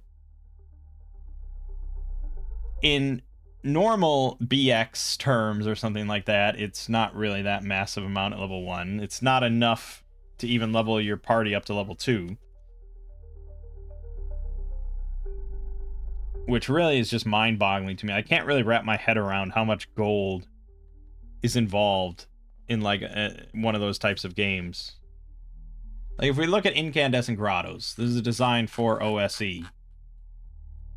Let's just see, you know, how much treasure. Usually they list, like, how much treasure is in the entire thing, but maybe, yeah, here we go.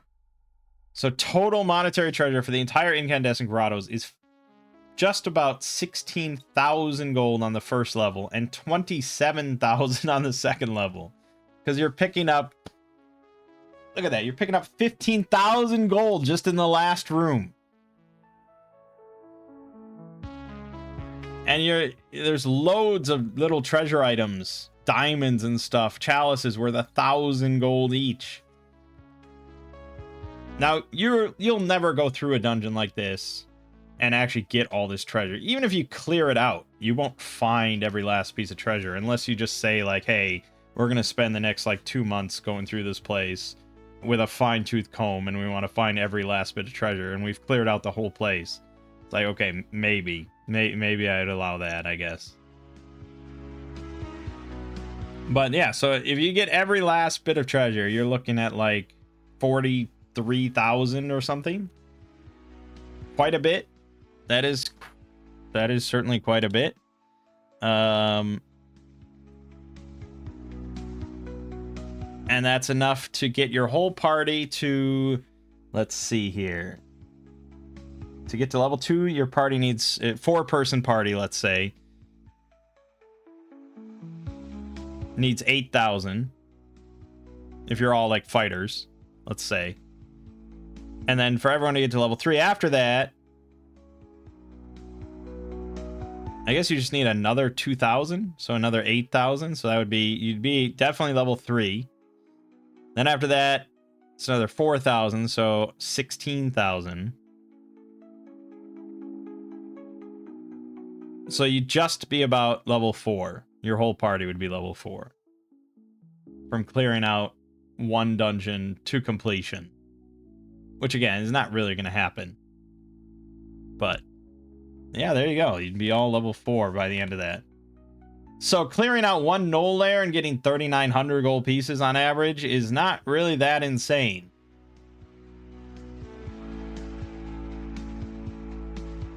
At level 1. Compared to how this system is. For my XP system, if you manage to clear out a whole null layer, Boy, and you did it in like one go? I don't know. I'd have to throw bonus XP in there as well. But I would say that'd be worth at least 10. Yeah, maybe at least 10. Give or take. I mean, the loot, probably you're looking at like 3 XP for loot. It says layer treasure grants a base 2 XP plus individual treasure item XP awards. So... yeah. Yeah. 2 XP. Yeah, and the valuable A, and remain. Trinket. Yeah, so the loot itself would probably be 4, maybe, give or take. Combat, I'd have to give at least 3. So that'd be like 7, and then bonus XP at least a few for wiping out a whole monster lair like that. So I'd probably say around 10 to 12, which is pretty good. It's not bad. It's probably more than you would get in BX for 3,900 gold, you know.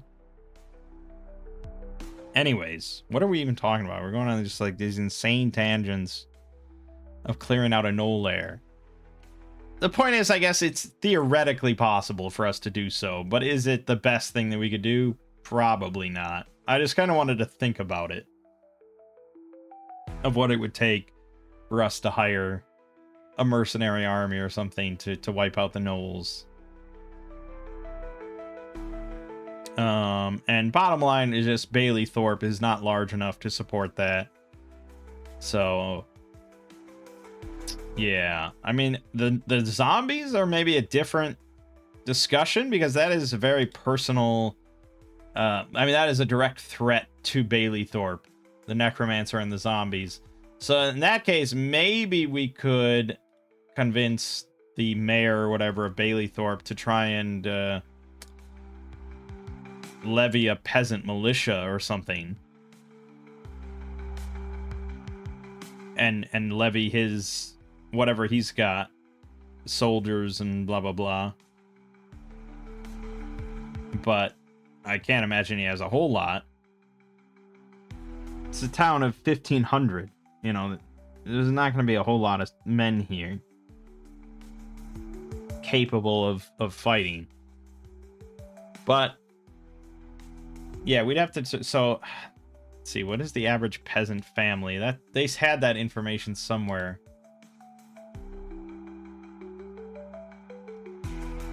That's a great question. Where in this book does it say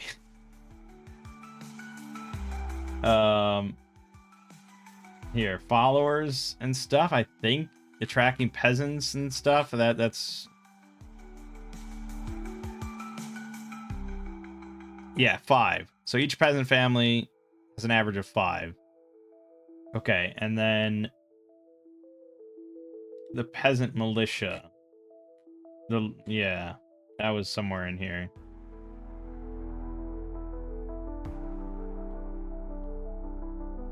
Up to 2 additional peasants per 10 families. So he's got 1,500 people here, so that means that there's each family is assumed to have 5. So he's got 300 families.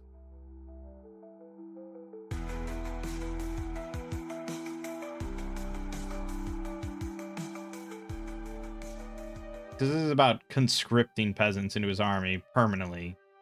Up to 1 conscript per 10 peasant families can be levied without impacting domain morale or domain revenue. So that's what you want to think about then. So he's got 300 families. So we can get 30 conscripts. So we can get 30...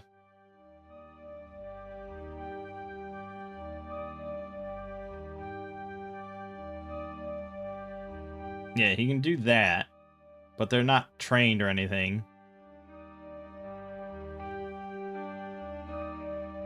And if we want to train him as light infantry, it costs a month and costs more gold. And we'd have to really get into a lot of factors and numbers here that I don't want to get into. But then he could get up to 2 additional peasants. So he could get another 60 that we just force into a peasant militia if to really hurt morale and stuff. But we could get, theoretically,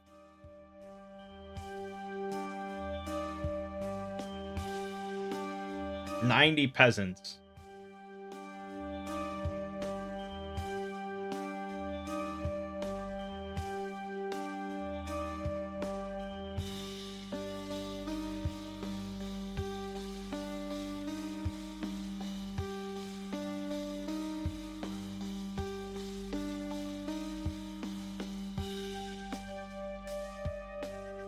Yeah, so, Right, so the conscripts, that's your army, right? Not everybody's a peasant until they're not a peasant. Until they become a soldier. So that's what the conscript is. But so let's assume that he does have, like, he's got 30 soldiers under his control, this guy, and mainly they're just guards, you know. That's how they operate. So I think really he has like 20 light infantry and maybe 10 bowmen or something. But he could form the peasant militia and get 60 more. But unless they're trained and armed and stuff, really they are just level zeros with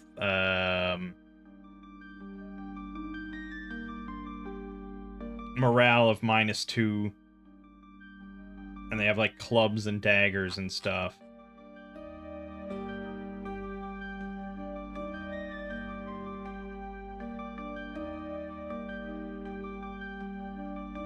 Militia have no weapons or armor, have only 1d4 hit points each. Fight as normal men, have -2 morale. So that's the other thing you'd have to think about if you want to be realistic, is like he doesn't have necessarily 60 extra sets of armor sitting around, 60 extra swords lying around, shields lying around, and stuff like that. It would really be a pretty rough peasant militia for sure. But these are the numbers that I guess you could spitball of just like, okay, say the party wanted to go to the mayor and be like, look, we need men. You need to draw every available man that can hold a club or something, and we got to take the fight to these zombies. And it's like, if you can convince him to do that, this is what you could reasonably expect him to get. Is he's got his 30 guards that are trained and equipped as light infantry and bowmen, and then he can get 60 peasants. And he can't really equip them or train them if you want them now. And that's the number. And it's not good for morale, because he's basically forcing his farmers and stuff to grab weapons and go fight zombies. And so then you consider, okay, how well could they do? If we use just like Shadowdark numbers here, let's look at the zombie again.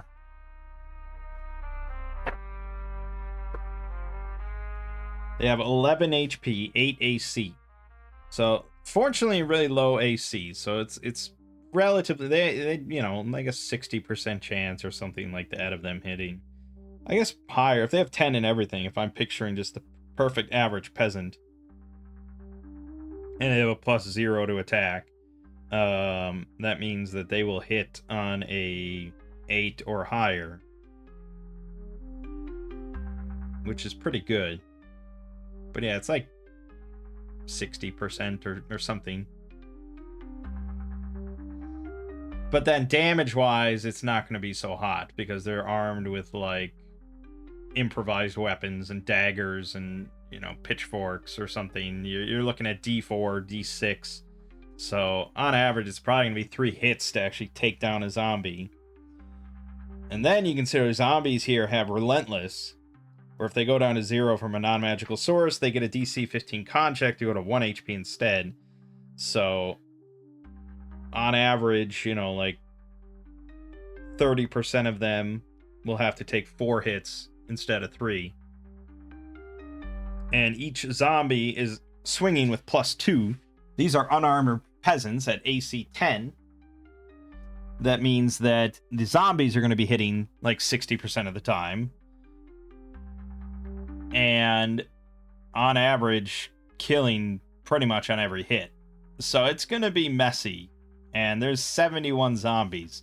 So basically, if you convince the mayor here to do so, and you assured him that we can win, we can do this, the fact is, you're not going to win.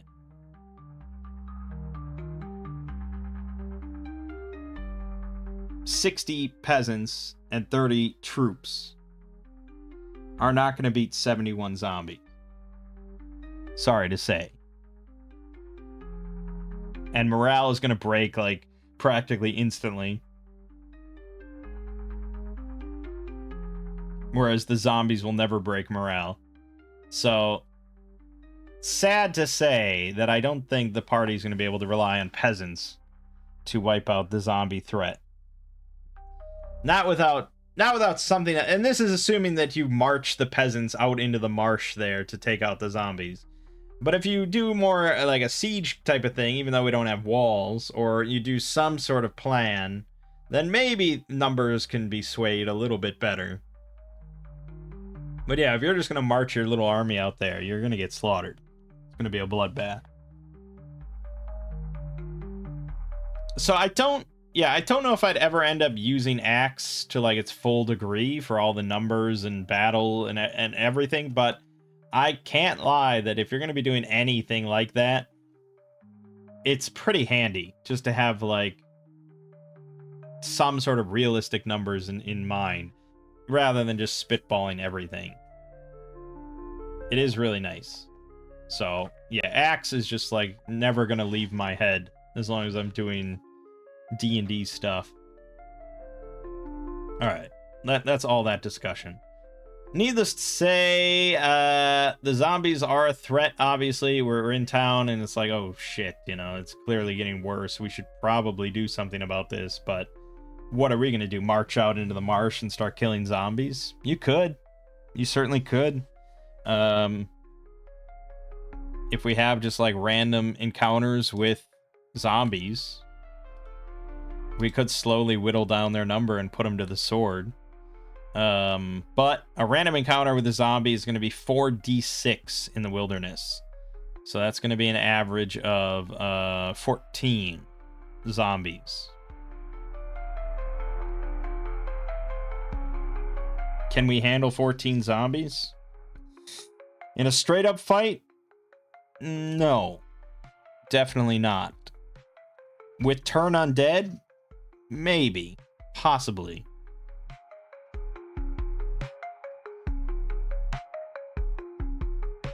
Yeah, the real problem is they have 11 health.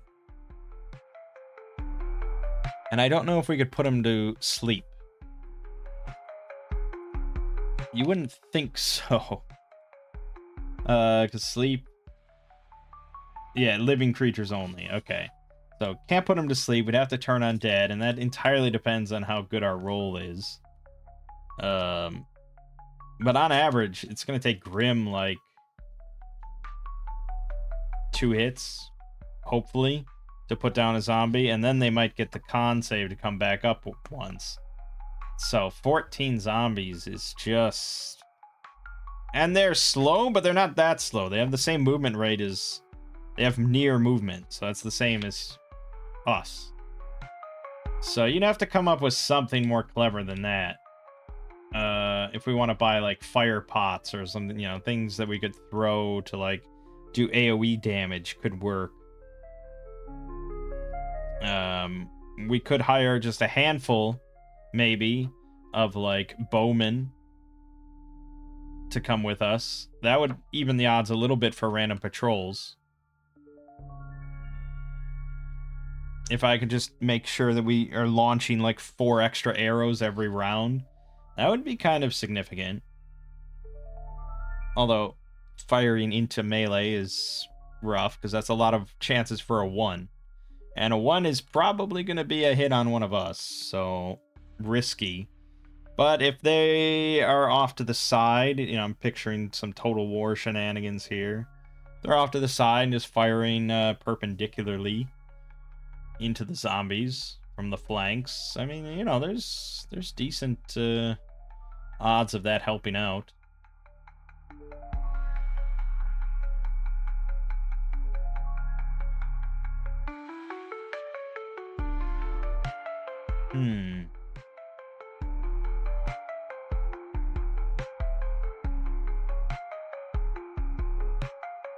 Okay, so there were 4 other people that we could have hired, right?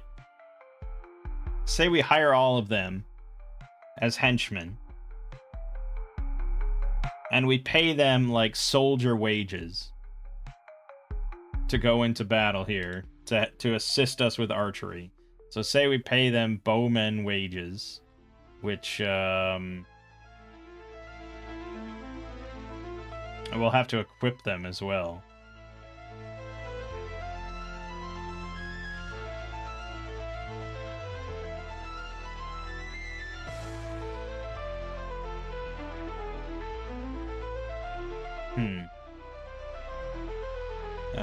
Let's see here. So a bowman. Well, okay, so 0 level. That's normally they'd get paid 12 gold a month to be a henchman, which I guess is a lot less than what you'd normally pay a bowman. Yeah, you'd only pay 9 a month. So, okay, you know, we could say, all right, you're going to get paid 12 gold for, like, you know, 1 day of work firing your bows at zombies. That's all you have to do. And you can stay pretty far back. You just have to fire your bow.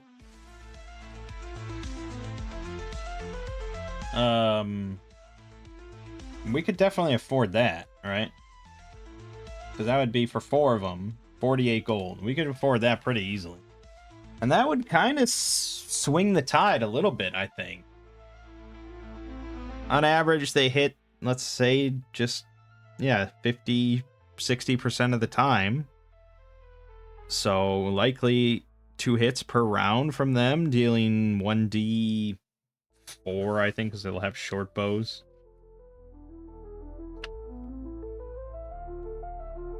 So, on average, they won't kill 1 per round.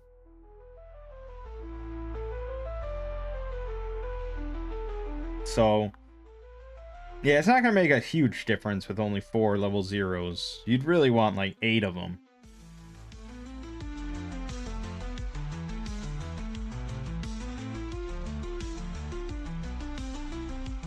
Is this something I want to do, or do I want to... There's no treasure here. But we do get XP for killing monsters.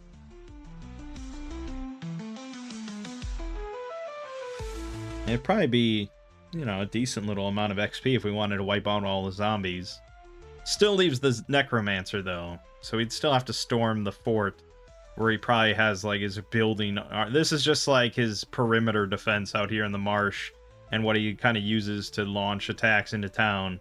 I'm sure his whole fortress is filled with undead.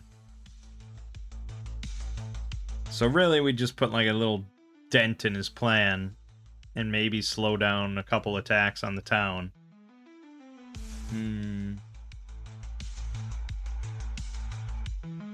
Tricky. I think for now, we should finish up the rest of this dungeon. If we can get to level 3, then I think that's a big power boost for us, and then maybe we can think about dealing with this Necromancer.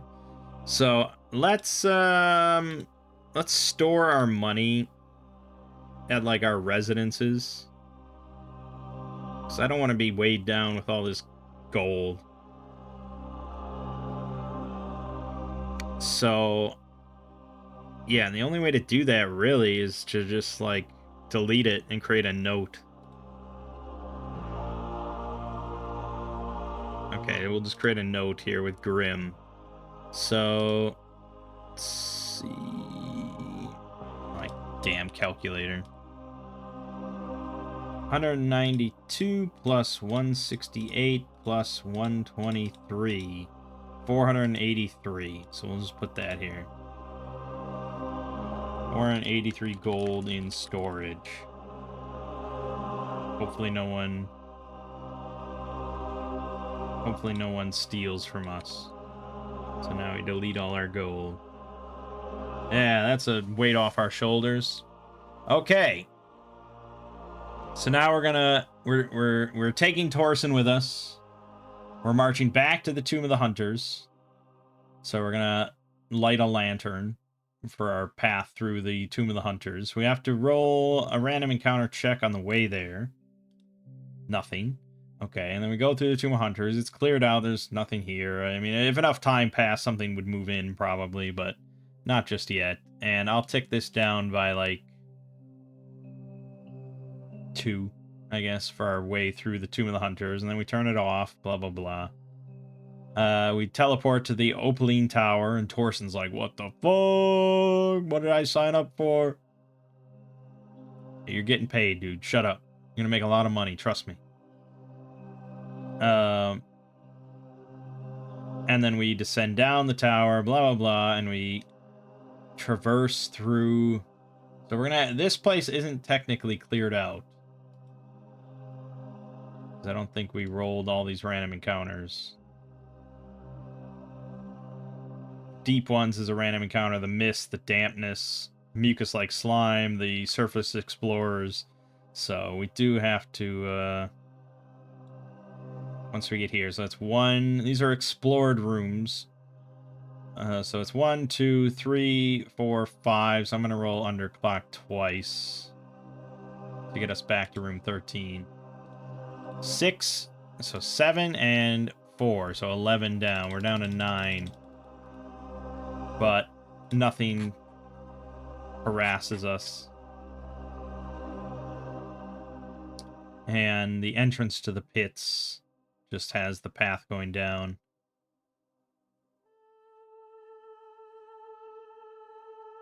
There is room number 14, but that's where the slime sort of came from, and we can see slime like here, so we're just like, fuck, we're not going towards that as a death sentence. We're gonna go down, down, down, down, into the caves of Brund. Level 2 to 4. So, good thing we leveled up. So we go down to 15. Okay, I will roll underclock again now. And this gets ticked down, actually probably twice. Okay, 2. We're at 7. And we see the tunnel narrows here, turning into a set of irregular stairs heading up. Sound of rushing water can be heard to the south.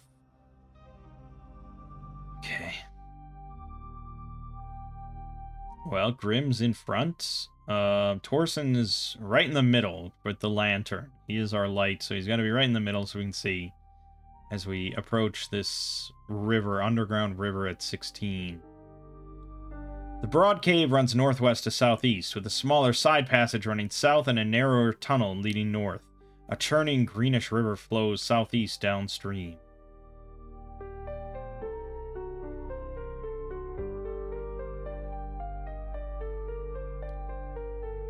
Okay, we have here a ambush attack from 5 cave nabbers. Fat, gray, tick-like creature the size of a husky mastiff. Nabbers shoot out strands of gluey filament, dragging prey close and devouring it. So they have 12 AC, 5 HP, plus 3 bite attack for 1d6, and 1 filament. Now, when you say and, that means they get to do both.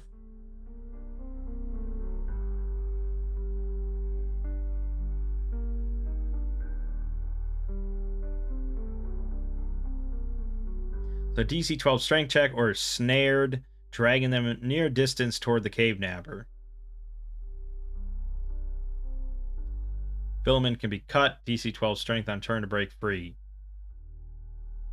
So they can filament and drag you and then bite you in one turn? This is what you're saying to me? This is the stat block?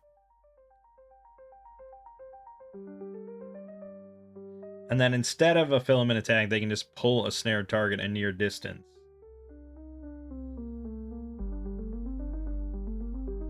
I feel like this is not all meant to be one action. I feel like snaring it is one action.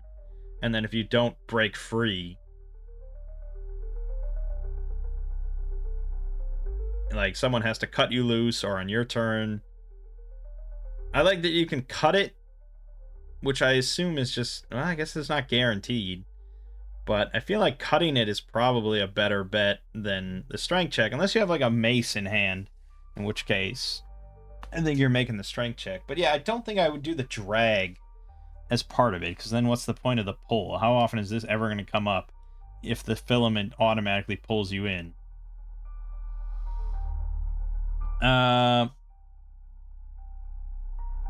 Anyone nabbed by a filament is left dangling in the air, even if the nabber dies. They can cut the filament, but fall unless caught, for 2d6 falling damage. On Dex 12+, drop into the river, taking no damage and swimming for shore. Okay. That's all fine and good. But we need to decide how we do this ambush.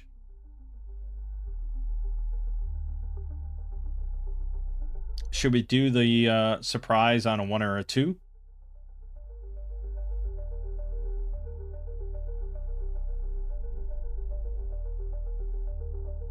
How would I... Well, okay, yeah, I mean, normally, if I was DMing, I would have read all this already, and I would have known. And I probably would have warned them, or clued them in a little bit, by, like, as they come down the stairs, they see kind of strands of filament. There's, like, strands of, like... Yeah, like, a very thin line, sort of hanging haphazardly near the river and stuff. It's like giving them a moment to, like, maybe consider something or think of something. But then, you know, assuming they don't find them, or they're just like, okay, well, we cautiously move forward, which is what you're assumed to be doing anyways, then I think I do the 1 and 2. So, this is our surprise roll. We rolled a 2, so we are surprised. Every time I roll a surprise roll, it just comes up with that. It's ridiculous. But alright, so... now there's 5 of them. We could have them attack all of us. But I'm not gonna do that. I think that's a bit too much coordination on creatures with -3 intellect. So I'm just gonna have 2 of them try and grab Grim, and then the others will join in afterwards. So this is going to be he's gonna have to make 2 strength checks. Succeeded on the first one. Succeeded on the second one. Okay, so they both try and shoot filament all over him, try and grab him, but he shrugs off both of them, quickly tears them free, and then we all see. All right, hold on. Yeah, anyways. So Grim shrugged off the 2 filaments. I mean, yeah, you could have, I mean, we were surprised, so we could have done all 5 cave nabbers, 1 on each, or we could have done 5 all on Grim or something. I mean, yeah, you could. If the party didn't really pay too much attention and you got unlucky enough to be surprised, yeah, you could certainly punish them, but I'm very terrified after that ghoul ambush. So let's just get into combat normally. And now, you know, Torson's like, oh god, look at those things, oh jeez. All you gotta do is stand there and hold the fucking lantern, man. That's it. Alright, Dex is gonna be Norbert, I suppose. Although Torson actually has +3. I don't think I'm allowed to use him for any purpose like that, though. He's not participating in combat, so we gotta go with Norbert. And we rolled a 3. They rolled a 1. Wow. Wow. Wow. They actually have +2 Dex. So they also got a 3. But there are 5 of them and 4 of us. So we win ties. Alright, so Grim then is going to... They're on the ceiling. So I don't know if you're gonna allow me to melee onto the ceiling.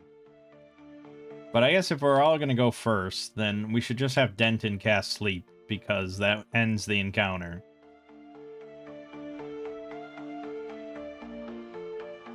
So, yes.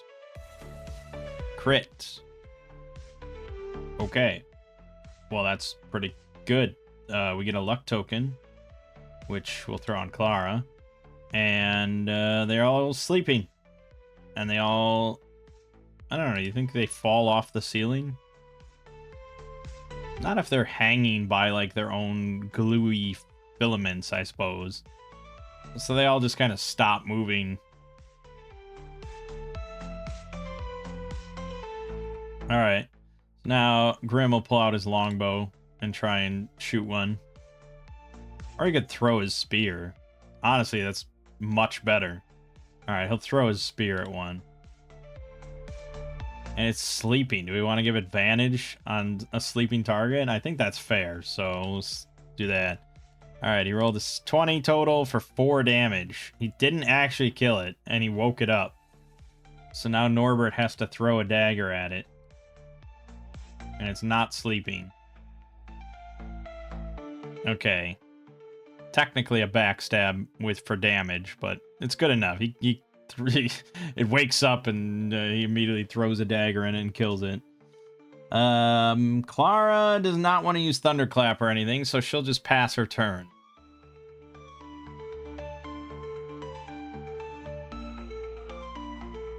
And then at this point, initiative doesn't really matter. They pass their turn no matter what. It's only injury or vigorous shaking to wake them. So, honestly, not even like shouting would wake them, although I might say Thunderclap wakes them. That's pretty loud. And really, Thunderclap underground always seems just like... I guess that's why I do the underclock roll. Alright, Grim will go and pick up his spear and throw it again. And a new one with advantage. 5 damage, he kills it. Now Norbert can throw his dagger with backstab, we'll say. Alright, he actually misses it. So, again, as usual, it's like, does it miss it, or does it just not bounce off of it? In this case, though, they're only woken up by injury, so regardless, he doesn't wake it because he doesn't injure it. But yeah, okay. Denton can throw a hand axe, I suppose, but the odds of it killing it is pretty slim. So I think we just want to be more methodical about this. And honestly, there's no need to roll for any of this. I'm just trying to get a trauma roll so we can do more blade trauma. Hey, a crit. Also, we're farming luck tokens. That's true. That's a good point. 14 damage. We just utterly decimate one. And Norbert will throw a dagger again. 8 damage to another one. Okay, I think there's like... How many did we kill? Sleep. And then we killed that with 1. We killed a second one, and now we've killed a third and a 4th one. So there's 1 left. We'll throw our spear at the last one. Woken up and not dead. So now I don't get advantage here. But 12 is a hit for 1 damage, kills it. Combat over. Sleep, man. That has to be the best spell in the game at low levels, right? It's just insanely powerful.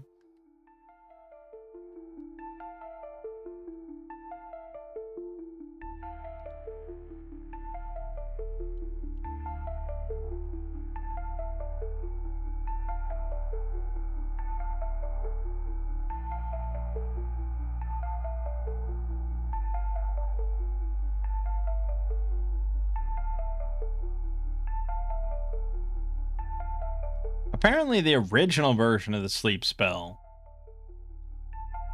has you choose an amount of creatures in a near distance cube up to your level.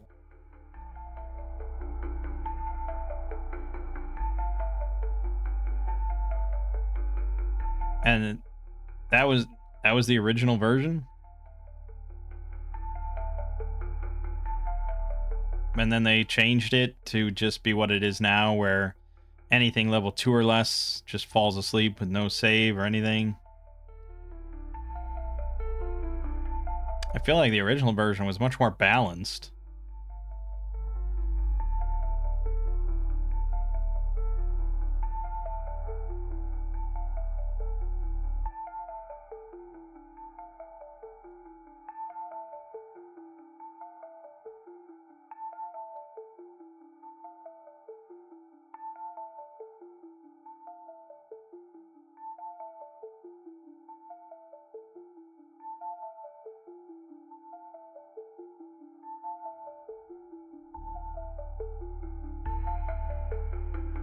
Oh, the original version also had the level 2 or less in it. It's just, it also had number of living creatures in the area up to your level. Yeah, I think that's more balanced. So obviously, the downside of sleep is that it also puts your allies to sleep. But it's just like, you have theater of the mind, you don't have exact positioning. It's so vague and just like, I don't know, it's just like, if I can move, how often is this actually going to catch allies in it? Unless, okay, the only way is like, okay, you're in a melee, and you're doing like a melee brawl in like a big room, and then it's just, okay, I cast sleep over the whole area. Like, okay, I guess. It's still pretty good even in that case, if you catch everything in the room with it, because you just vigorously shake your allies to wake them up and then stab everything else.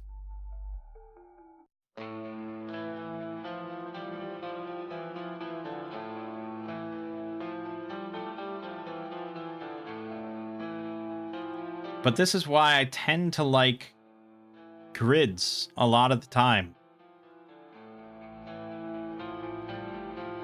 There's just no fucking ambiguity with a grid. And if, yeah. Honestly, I could see myself changing the sleep spell back to its original version.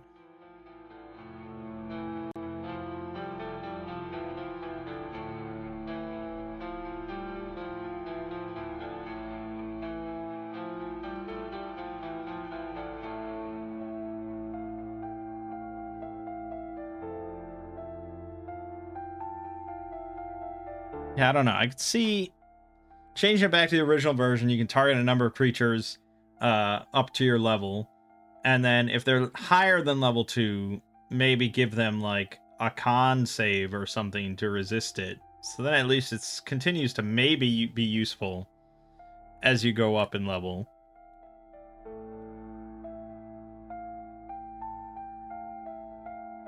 But OSR, you know, the low level creatures tend to sort of always be involved and in play.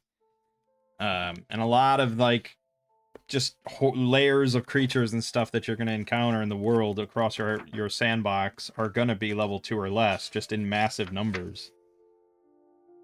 And even the gnolls, like every gnoll is level 2.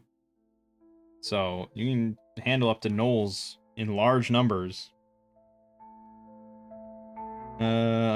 Yeah, you know, so I don't think, I mean, I don't know, sleep, I'm a little conflicted about it. It seems really fucking powerful, though, at low levels. To the point of just, it's better than every other spell, by far.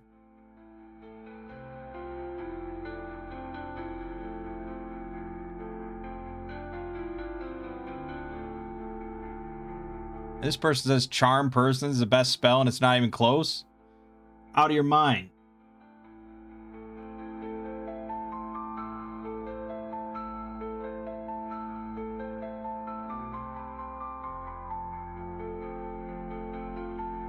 Yeah, it's like, okay, I could use Charm Person, assuming I'm fighting humanoid enemies.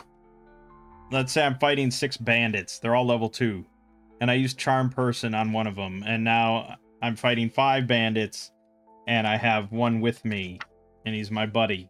Or I cast fucking sleep and I put all of them to sleep at once and we stab him in the throat and win the encounter. It's like, how are you going to tell me Charmed Person's better?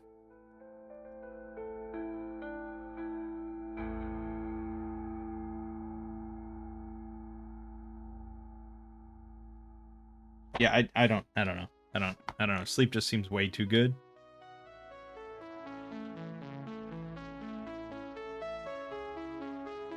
I mean, Charmed Person... Sort of. I mean, Charm Person also works level 2 or less, but it's specifically humanoids, and it lasts a long time, but they do know that you magically enchanted them after the spell ends. So I think maybe in like towns or something like that, maybe Charm Person, but you're really gonna burn a bridge there after it's over. So you know, and then if you get a reputation for just magically charming people against their will, I mean. Straight to jail. Straight to jail.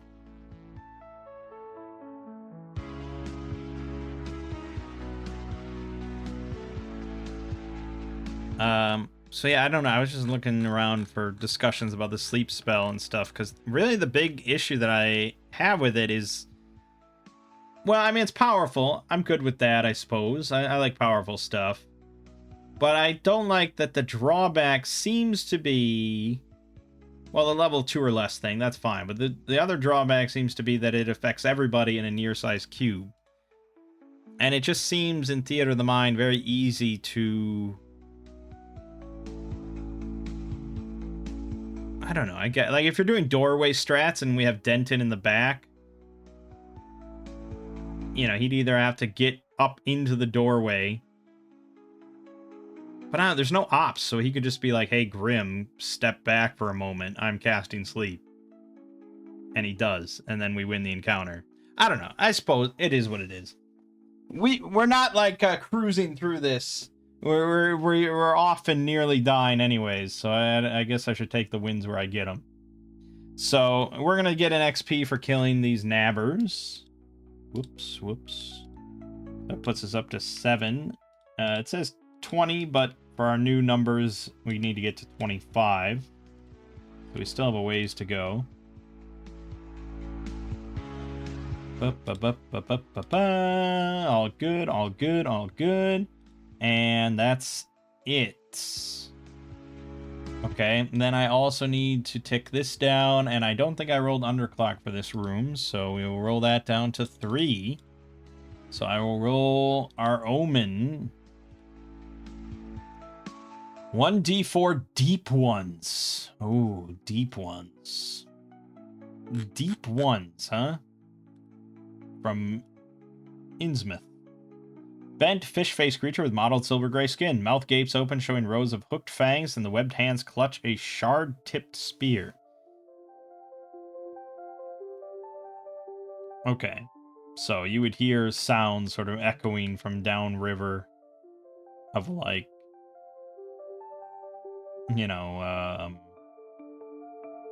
sort of wet footsteps slapping against the stone a little bit, and like indiscriminate sort of guttural speech. Basically like do a Murloc impression, I suppose, but not quite as cartoonish. Definitely more ominous.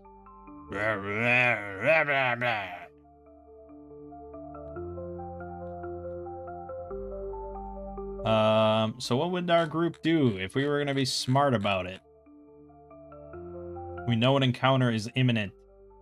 From somewhere to the southeast. Well, we could take the stairs, and we could hold the stairs and hold the line there. Problem, as usual, is we don't have much ranged options. Grim is the only one really with a ranged option, but he's also the one that wants to be up front. Because no one else can use a fucking longbow. That's something I should have probably bought when I was in town, is for him a crossbow. Denton would... I mean, he's not great with a crossbow or anything, but he could use it. And then Norbert could use a short bow decently well. My characters just kind of blow, I'm gonna be honest. Just kind of suck. So basically, Grim would just be like holding the stairs by himself, more or less. Is that what we want to do? It's reasonably... I mean, he could probably just win by himself. If he can do one at a time with his 17 AC, 14 health, with Clara behind him to heal, I mean, we probably just duo that kind of shit. So fuck it, we'll hold the stairs. And we have our light lit. Grim is like in a crouched position on the stairs with his shield up and his spear out. Starts like gently banging his spear against the side of his shield. I will roll the underclock. Okay, we are having that encounter. And I will tick down this as well. D4, 3 of them. Okay, three deep ones. On failed morale, they flee towards area 21. Yeah, these are level 2 as well, so we could just put them to sleep if it comes worse to worse. They get 2 spear attacks per turn at +2, dealing 1d6 damage each. Tricky. They're better with the spear than I am. No, not quite. What do the deep ones want? If a crawler attempts to parlay in Marin, roll reaction. Otherwise, they attack. Okay, they speak Marin. I think Clara speaks that. No, who speaks Marin? Oh, shit, I think it was Sinov. Yep, none of us speak Marin. Alright, never mind. So they're speaking just some foul tongue that I will cut out of them. So, yeah, no reaction roll necessary then, because they attack. I guess you still don't necessarily need to decide that, but I think in this case, they're pretty hostile creatures generally. I'd have to go to faction discussion here to see what it says about...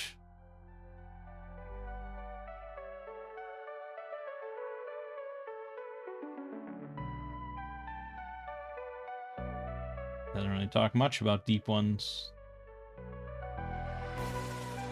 I mean, look, I'm not going to say this is one of the greatest written modules of all time or anything, but it's got some interesting stuff to it.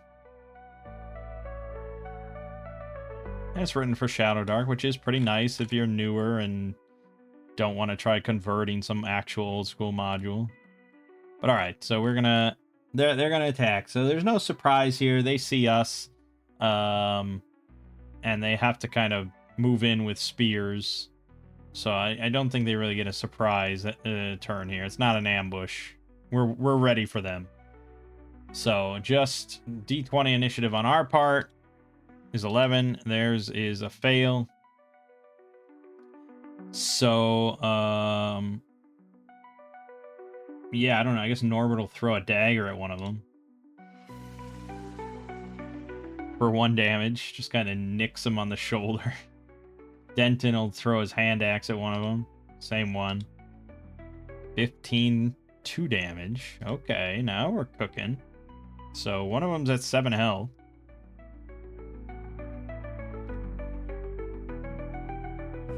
But otherwise, Grim will just ready in action to stab the first one that comes close to him.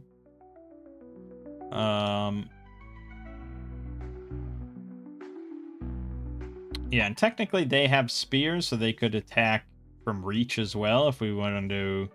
I mean, I feel like I am just incorporating reach into it.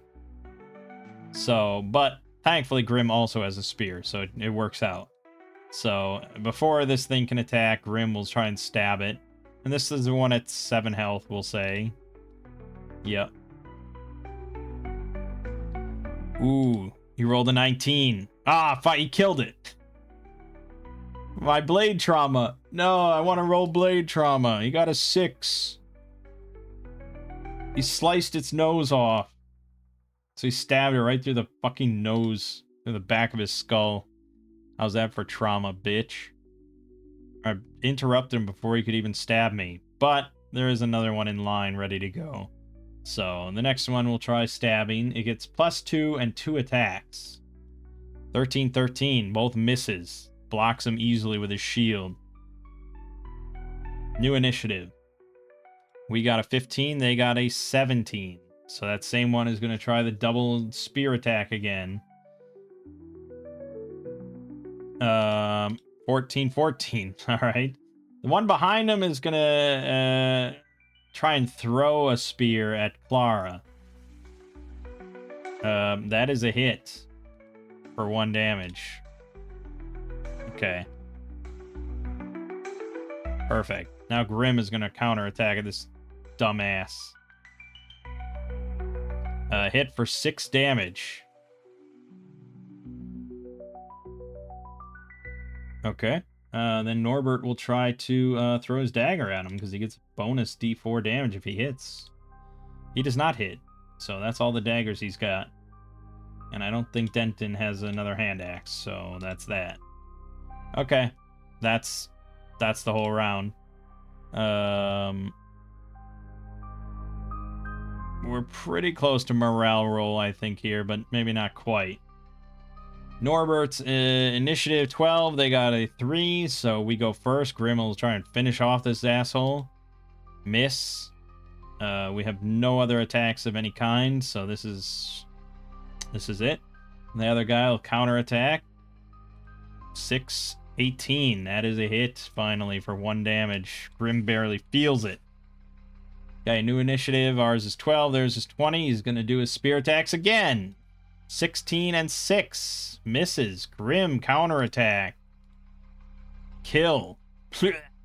Alright, morale roll for this thing. He needs to roll a 15 or higher. He does not, so he is just going to start running.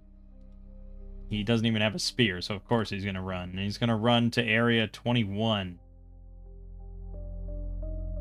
Which, okay, so he doesn't run down the river. He runs through this other passageway, I guess. Probably. Yes, he runs down that passageway, because that's where all the deep ones are. Alright, combat over. Another XP for that one. Even though it was mostly Grim doing all the work. But he did well. This is the power of high AC bottleneck strats. This is what you look for.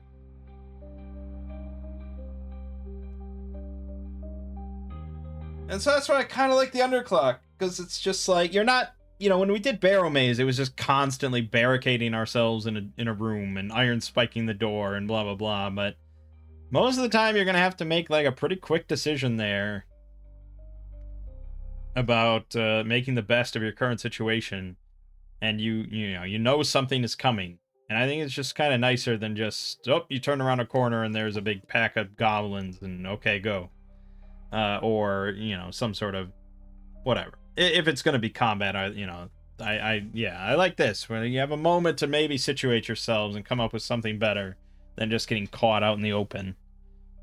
Which still can happen with the underclock. It definitely can happen. Happened to us with those fucking ghouls.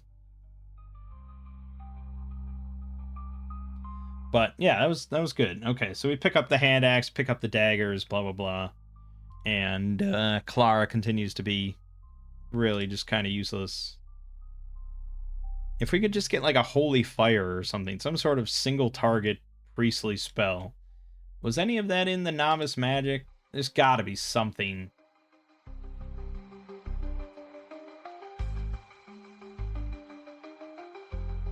Even if it was just like, yeah, just like a basic D6 near range spell of just like holy fire or something.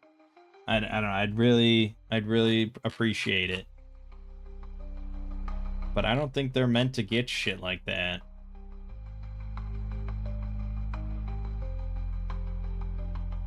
No. No, no, no, nope, nope.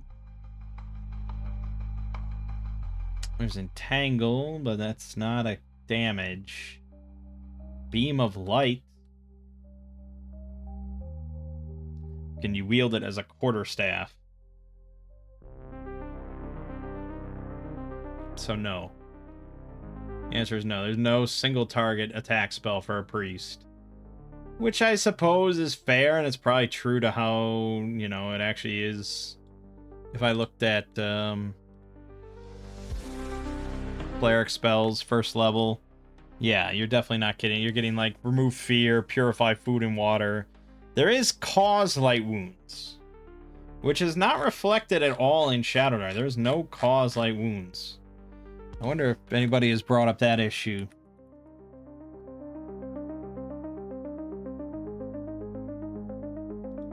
No, no one has mentioned the lack of cause wounds.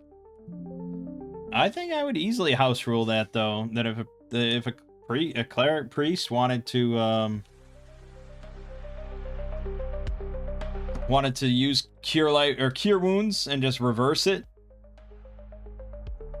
I mean, you're risking losing your heal, and you have to touch the target. So, I don't know. I think it's probably fine.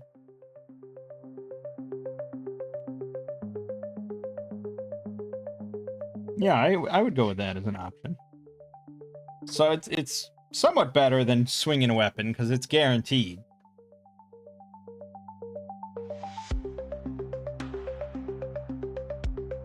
It's guaranteed to just do d6 plus 1 damage, but you're risking losing your heal spell alongside it.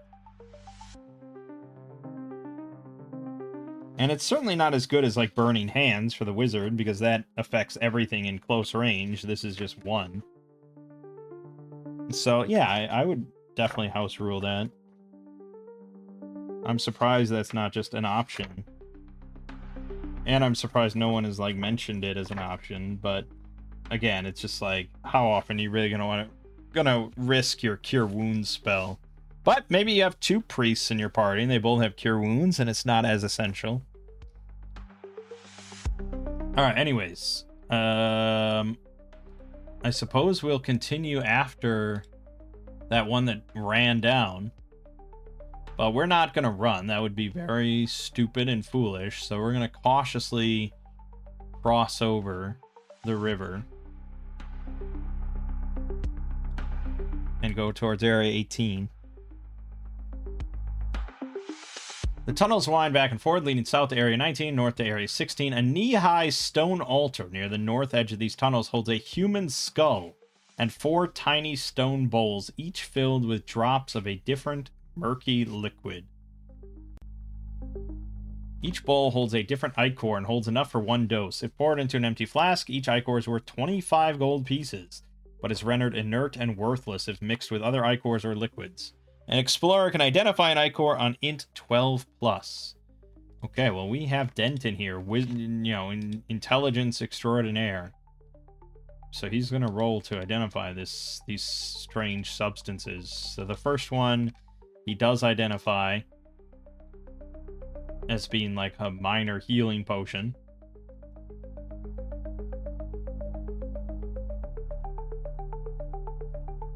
Second one he identifies as being some sort of poison. Something that will really dull the mind. So we don't want that. Third one he's really not sure about. And fourth one he's not sure about. Okay, so all we know for sure is the first one is a minor healing potion. So let me roll underclock before we forget. Down to 19. This ticks down to 3. So we'd probably want to take this with, but we need an empty flask. And for us to have an empty flask, well, technically we do. Because technically you have poured out all the oil into the lantern, right? Isn't that how that's supposed to work? So technically we have an empty oil flask. So I'm going to delete this.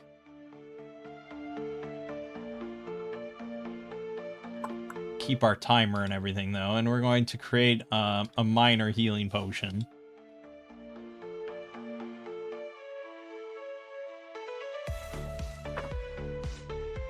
Minor healing potion. It's worth 25 gold. And I like that you can create a potion, but then it doesn't have any effects. So I know you can. There's a way to do like heal, like do something like this where it adds a button. That's it. But that's heal 4.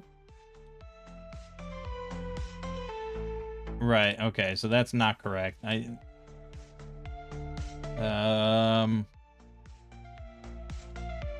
So like this formula, like look at this sort of nonsense formula.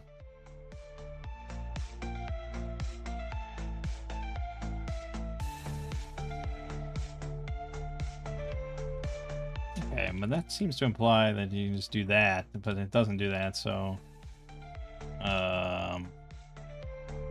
there's a way to do this. There's a way to do this. I just don't know what it is. There's sort of internal Foundry code. I haven't cracked the case. But yeah, it's definitely not double brackets, because that just seems to... No, damn it. Wasting time. Doing nothing. That like rolls it once. So, let me just see... Magic items.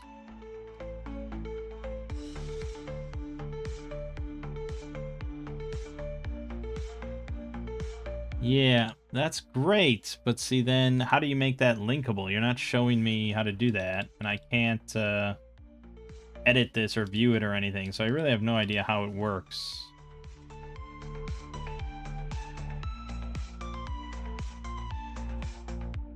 Oh, /roll. Put that in the bracket. Okay. We're figuring it out. We're slowly getting there.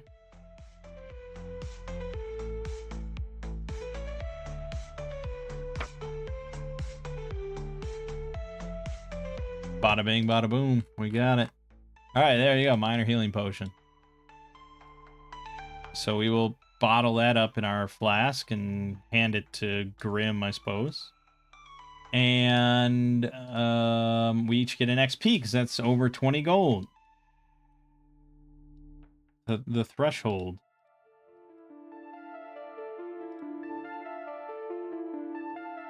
You know, for recognizing that it is something valuable that you want and bottling it up and taking it with, I think that's worth an XP. Good. And we... Yeah, we rolled underclock. Yes, okay, we're good. So moving on to area 19. Deep One Abode. The dank tunnels have passages leading north to Area 18, or a single broad tunnel slopes south to Area 20. The tunnels have a slight stench of fish and oregano. Huh. Just like my granddad. 3 Deep One guards are here. Roll on the random encounter activity table to see what they are doing when the crawlers arrive. If a crawler attempts to parley in mare and roll reaction, otherwise they attack. Alright, well I think they've been forewarned by the guy that fled.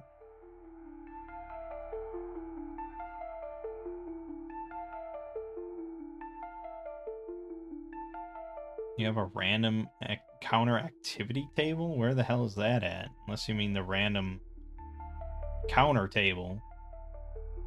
But that's not it. So what's the random encounter activity table? You just gonna mention shit? Not tell me? Irrelevant. They're waiting for us.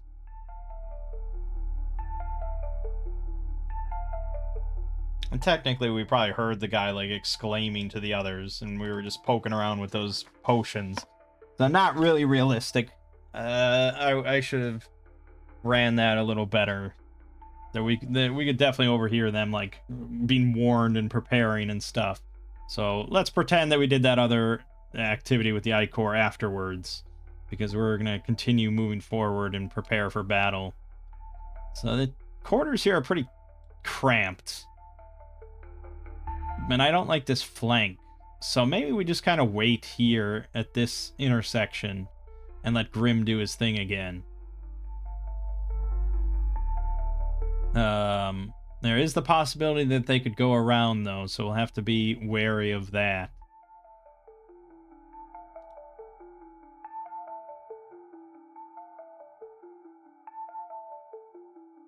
Okay. And then combat's gonna initiate.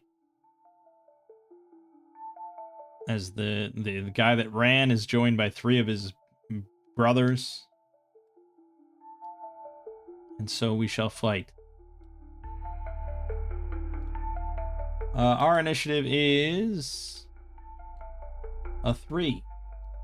Theirs is a 16.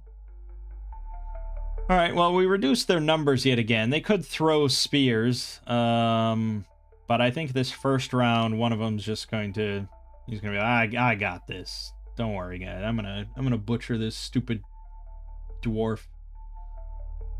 So he rolls a 10 and a 9 and misses both. Grim just blocking everything. Can't get through this to this dwarf. Are you out of your mind? Now Grim's gonna counterattack on his turn. Boom. Not a 19, but pretty good. Spears him pretty damn solidly. At 3 health. And Norbert will throw a dagger to try and finish him off because we like that. That is a hit, and he technically gets an extra D4 out of it for being injured. There you go. So our backstab change gave us a kill where we wouldn't have gotten a kill otherwise. Yeah. Is it balanced? I don't know. It makes the thief better, and thieves are usually kind of not great. So, I don't know. Seems alright. That's going to be the round. So, new round, new initiative of 2, and they got a 3. So they go first again. Another one's gonna step up to try and stab Grim. Lots of misses. Technically, he rolled a 1, so I'm gonna give Grim a free attack on him because fair is fair. I would do the same otherwise. So he counterattacks quickly for 3. The other 2 are gonna go around that separate tunnel, so we kind of see them moving to the west. Which is not good. It's definitely not good. We don't really have any other beefcake to tank other than Grim. So it might come down to sleep over there on that side. But now it's Grim's turn, so he's going to try and finish what he started here. He misses.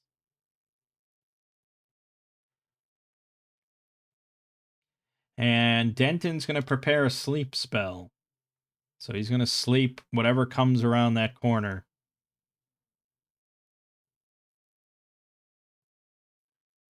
Yeah, that's what's going to happen. Okay, new round. We roll a 20. They roll a 2. Technically, that's a critical initiative, and I should get a luck token for that, but I don't know if we're going to give it for initiative. Doesn't seem quite fair. It seems like it happens too often with round-based initiatives, so I'm not going to count that. But we go first. Grim wants to really finish off this guy. It's 7 health, I think he's got. Ooh, 12 is enough? No, it's not enough. We miss. Damn. And that's pretty much it. Denton's still preparing the sleep spell. And the other 2 do eventually come around. They're trying to sneak around, but Denton is watching for him. So he casts sleep on him. Crit. Well, that is pretty. Is that his second sleep crit in a row? I'm pretty sure. Now we got a crit. Yep. His second sleep crit in a row. Insane. So if they were level 4 or less, he could put him to sleep. Because it doubles any one numerical value. But yeah, needless to say, they are both conked out. And we get another luck token I'll give to Grim. The one attacking Grim is going to attack twice. 15 and 9. Those are both misses. Now, for the record, this is pretty, dare I say, boring combat by and large. Like, you just, okay, I attack you, you attack me, I attack you. Like, that's what we try to avoid a lot of the time. And it's easy to avoid that if you're playing a game like, I don't know, 13th Age or something, or 4th edition D&D, where there's just gobs of abilities being thrown around from everybody, including enemies. But yeah, a lot of the time, lower powered stuff, pretty easy to just kind of go back and forth. And there's a high lethality to the game, sure, but it's still based on D20 rolls and, you know, random rolls. And you have basic enemies, you have a high AC, you have a bottleneck. I mean, it's kind of devolved to that unless you have your enemies as the DM do something more clever. Because at standard rates, I mean, Grim is going to win this, right? There's not really much chance. But that's why, like, usually you want to have a lot of like grab rules or trip rules or things like that to kind of throw things off. So, you know, you could have this deep one try and lunge forward to grab Grim and pull him away or something like that. Ideally, that's what he should have done at the start. I mixed it up a little bit by having the other two go around, and that would have complicated things. But Denton had sleep prepared, so there was no hope, because that's the best spell in the game, and you're not going to convince me otherwise. So, I don't know, you know, like Weird Wizard, I think, has a lot of interesting rules for like grabbing and wrestling and mobbing down tough foes like this. Shadowdark, very free form, and it's just up to the DM to kind of not fall into this trap of I swing, you swing. New initiative though. We got a 17, they got a 6, so we go first. Grim, I swing. Crit. Very much dead. I don't get a trauma roll again because I keep killing stuff. But we all have luck tokens. We're kind of on top of the world at the moment. We're cheesing it too good. And really none of this is based on the fact that I leveled up. I had sleep before. I had a good spear before. I mean, it's a little better now. But yeah, and the fact that like I have multiple characters just not doing anything. I just have one boss-ass tank bottlenecking all these foes. What do you expect? And that's kind of how it should be in a way, though. Like, it's not the DM's job to go out of his way to reward the players, and it's not his job to go out of the way to punish the players. It's just his job to run the world. So if the players are doing good strats and clever strats and not being horribly unlucky, I mean, they should be able to win a lot of standard fights without much issue. And you hear that plenty of times in like the OSR community and Shadowdark and stuff. It's just like, yeah, we've gone like 8 sessions without anybody dying because they're being smart about it. That's how it should be. And that's why I can't run this for my family, because they can't be smart and they expect to just wade in and attack. Which is probably why they prefer like 13th Age or something, where that's just the default expectation.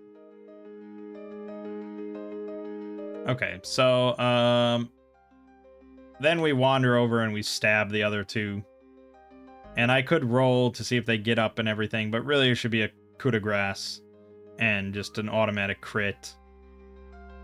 But I got even an automatic crit from Grim doesn't necessarily kill anything. But yeah, usually if they're a helpless target and they're not like, you know, a demigod or something, it's pretty easy to just slit their throat and call it a day, and rather than go into actual combat rules. So, and maybe that's where I'm making sleep too powerful. Like, maybe I'm treating it as just like an insta-kill, and it shouldn't be. Even if I treat it as a auto-crit, it's not a guaranteed kill. So I guess, yeah, let's wander over and Grim will auto-crit him for 2d6 plus 2. There you go, he only did 6 damage to that one, and now it's up. And so now we'll roll initiative. We got a 19, they got a 17. Although they got a 19 because they have a plus 1 deck. Okay, so we win. And then Grim will attack it again. He misses. Denton will attack it with his short sword. He hits for 1 damage, so it's at 3 health. Clara will try and mace it. And she kills it. Okay, good. And now we auto-crit the other one for 2d6 plus 2. God, this is insanely poor rolls on Grimm's part.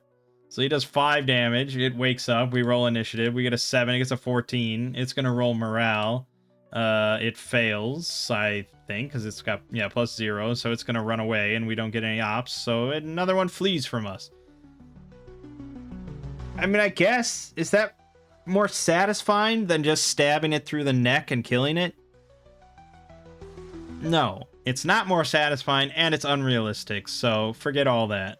We just stab them through the throat and they die. And yeah, I do think it's fair to do the reverse. I mean, if the players are ever caught helpless, I think it's relatively fair for... Now, that's if all of the players are helpless. If somehow it ends up that all of the players are like paralyzed or asleep or something, that's a TPK. Pretty much. I mean, practically guaranteed. I'm not going to roll and see like if he fumbles his attacks or, you know, anything like that. Like you're dead. Fair is fair.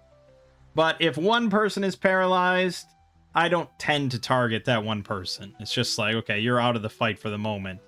And it's up to the others to keep defending you. The creature is too preoccupied with other stuff usually. But in these cases where everything is dead, and I mean, it's really, I did it myself just here. I put him to sleep, but then I dealt with the other guy first because he was an active combatant. And then once that was over, it's like, okay, we go over and we slit their throats. Done. TPK for the deep one. All right. We're going to get another XP for that. XP for monsters is so powerful. We're just clearing house, man. What do you want? We're not getting any treasure, but we're getting XP.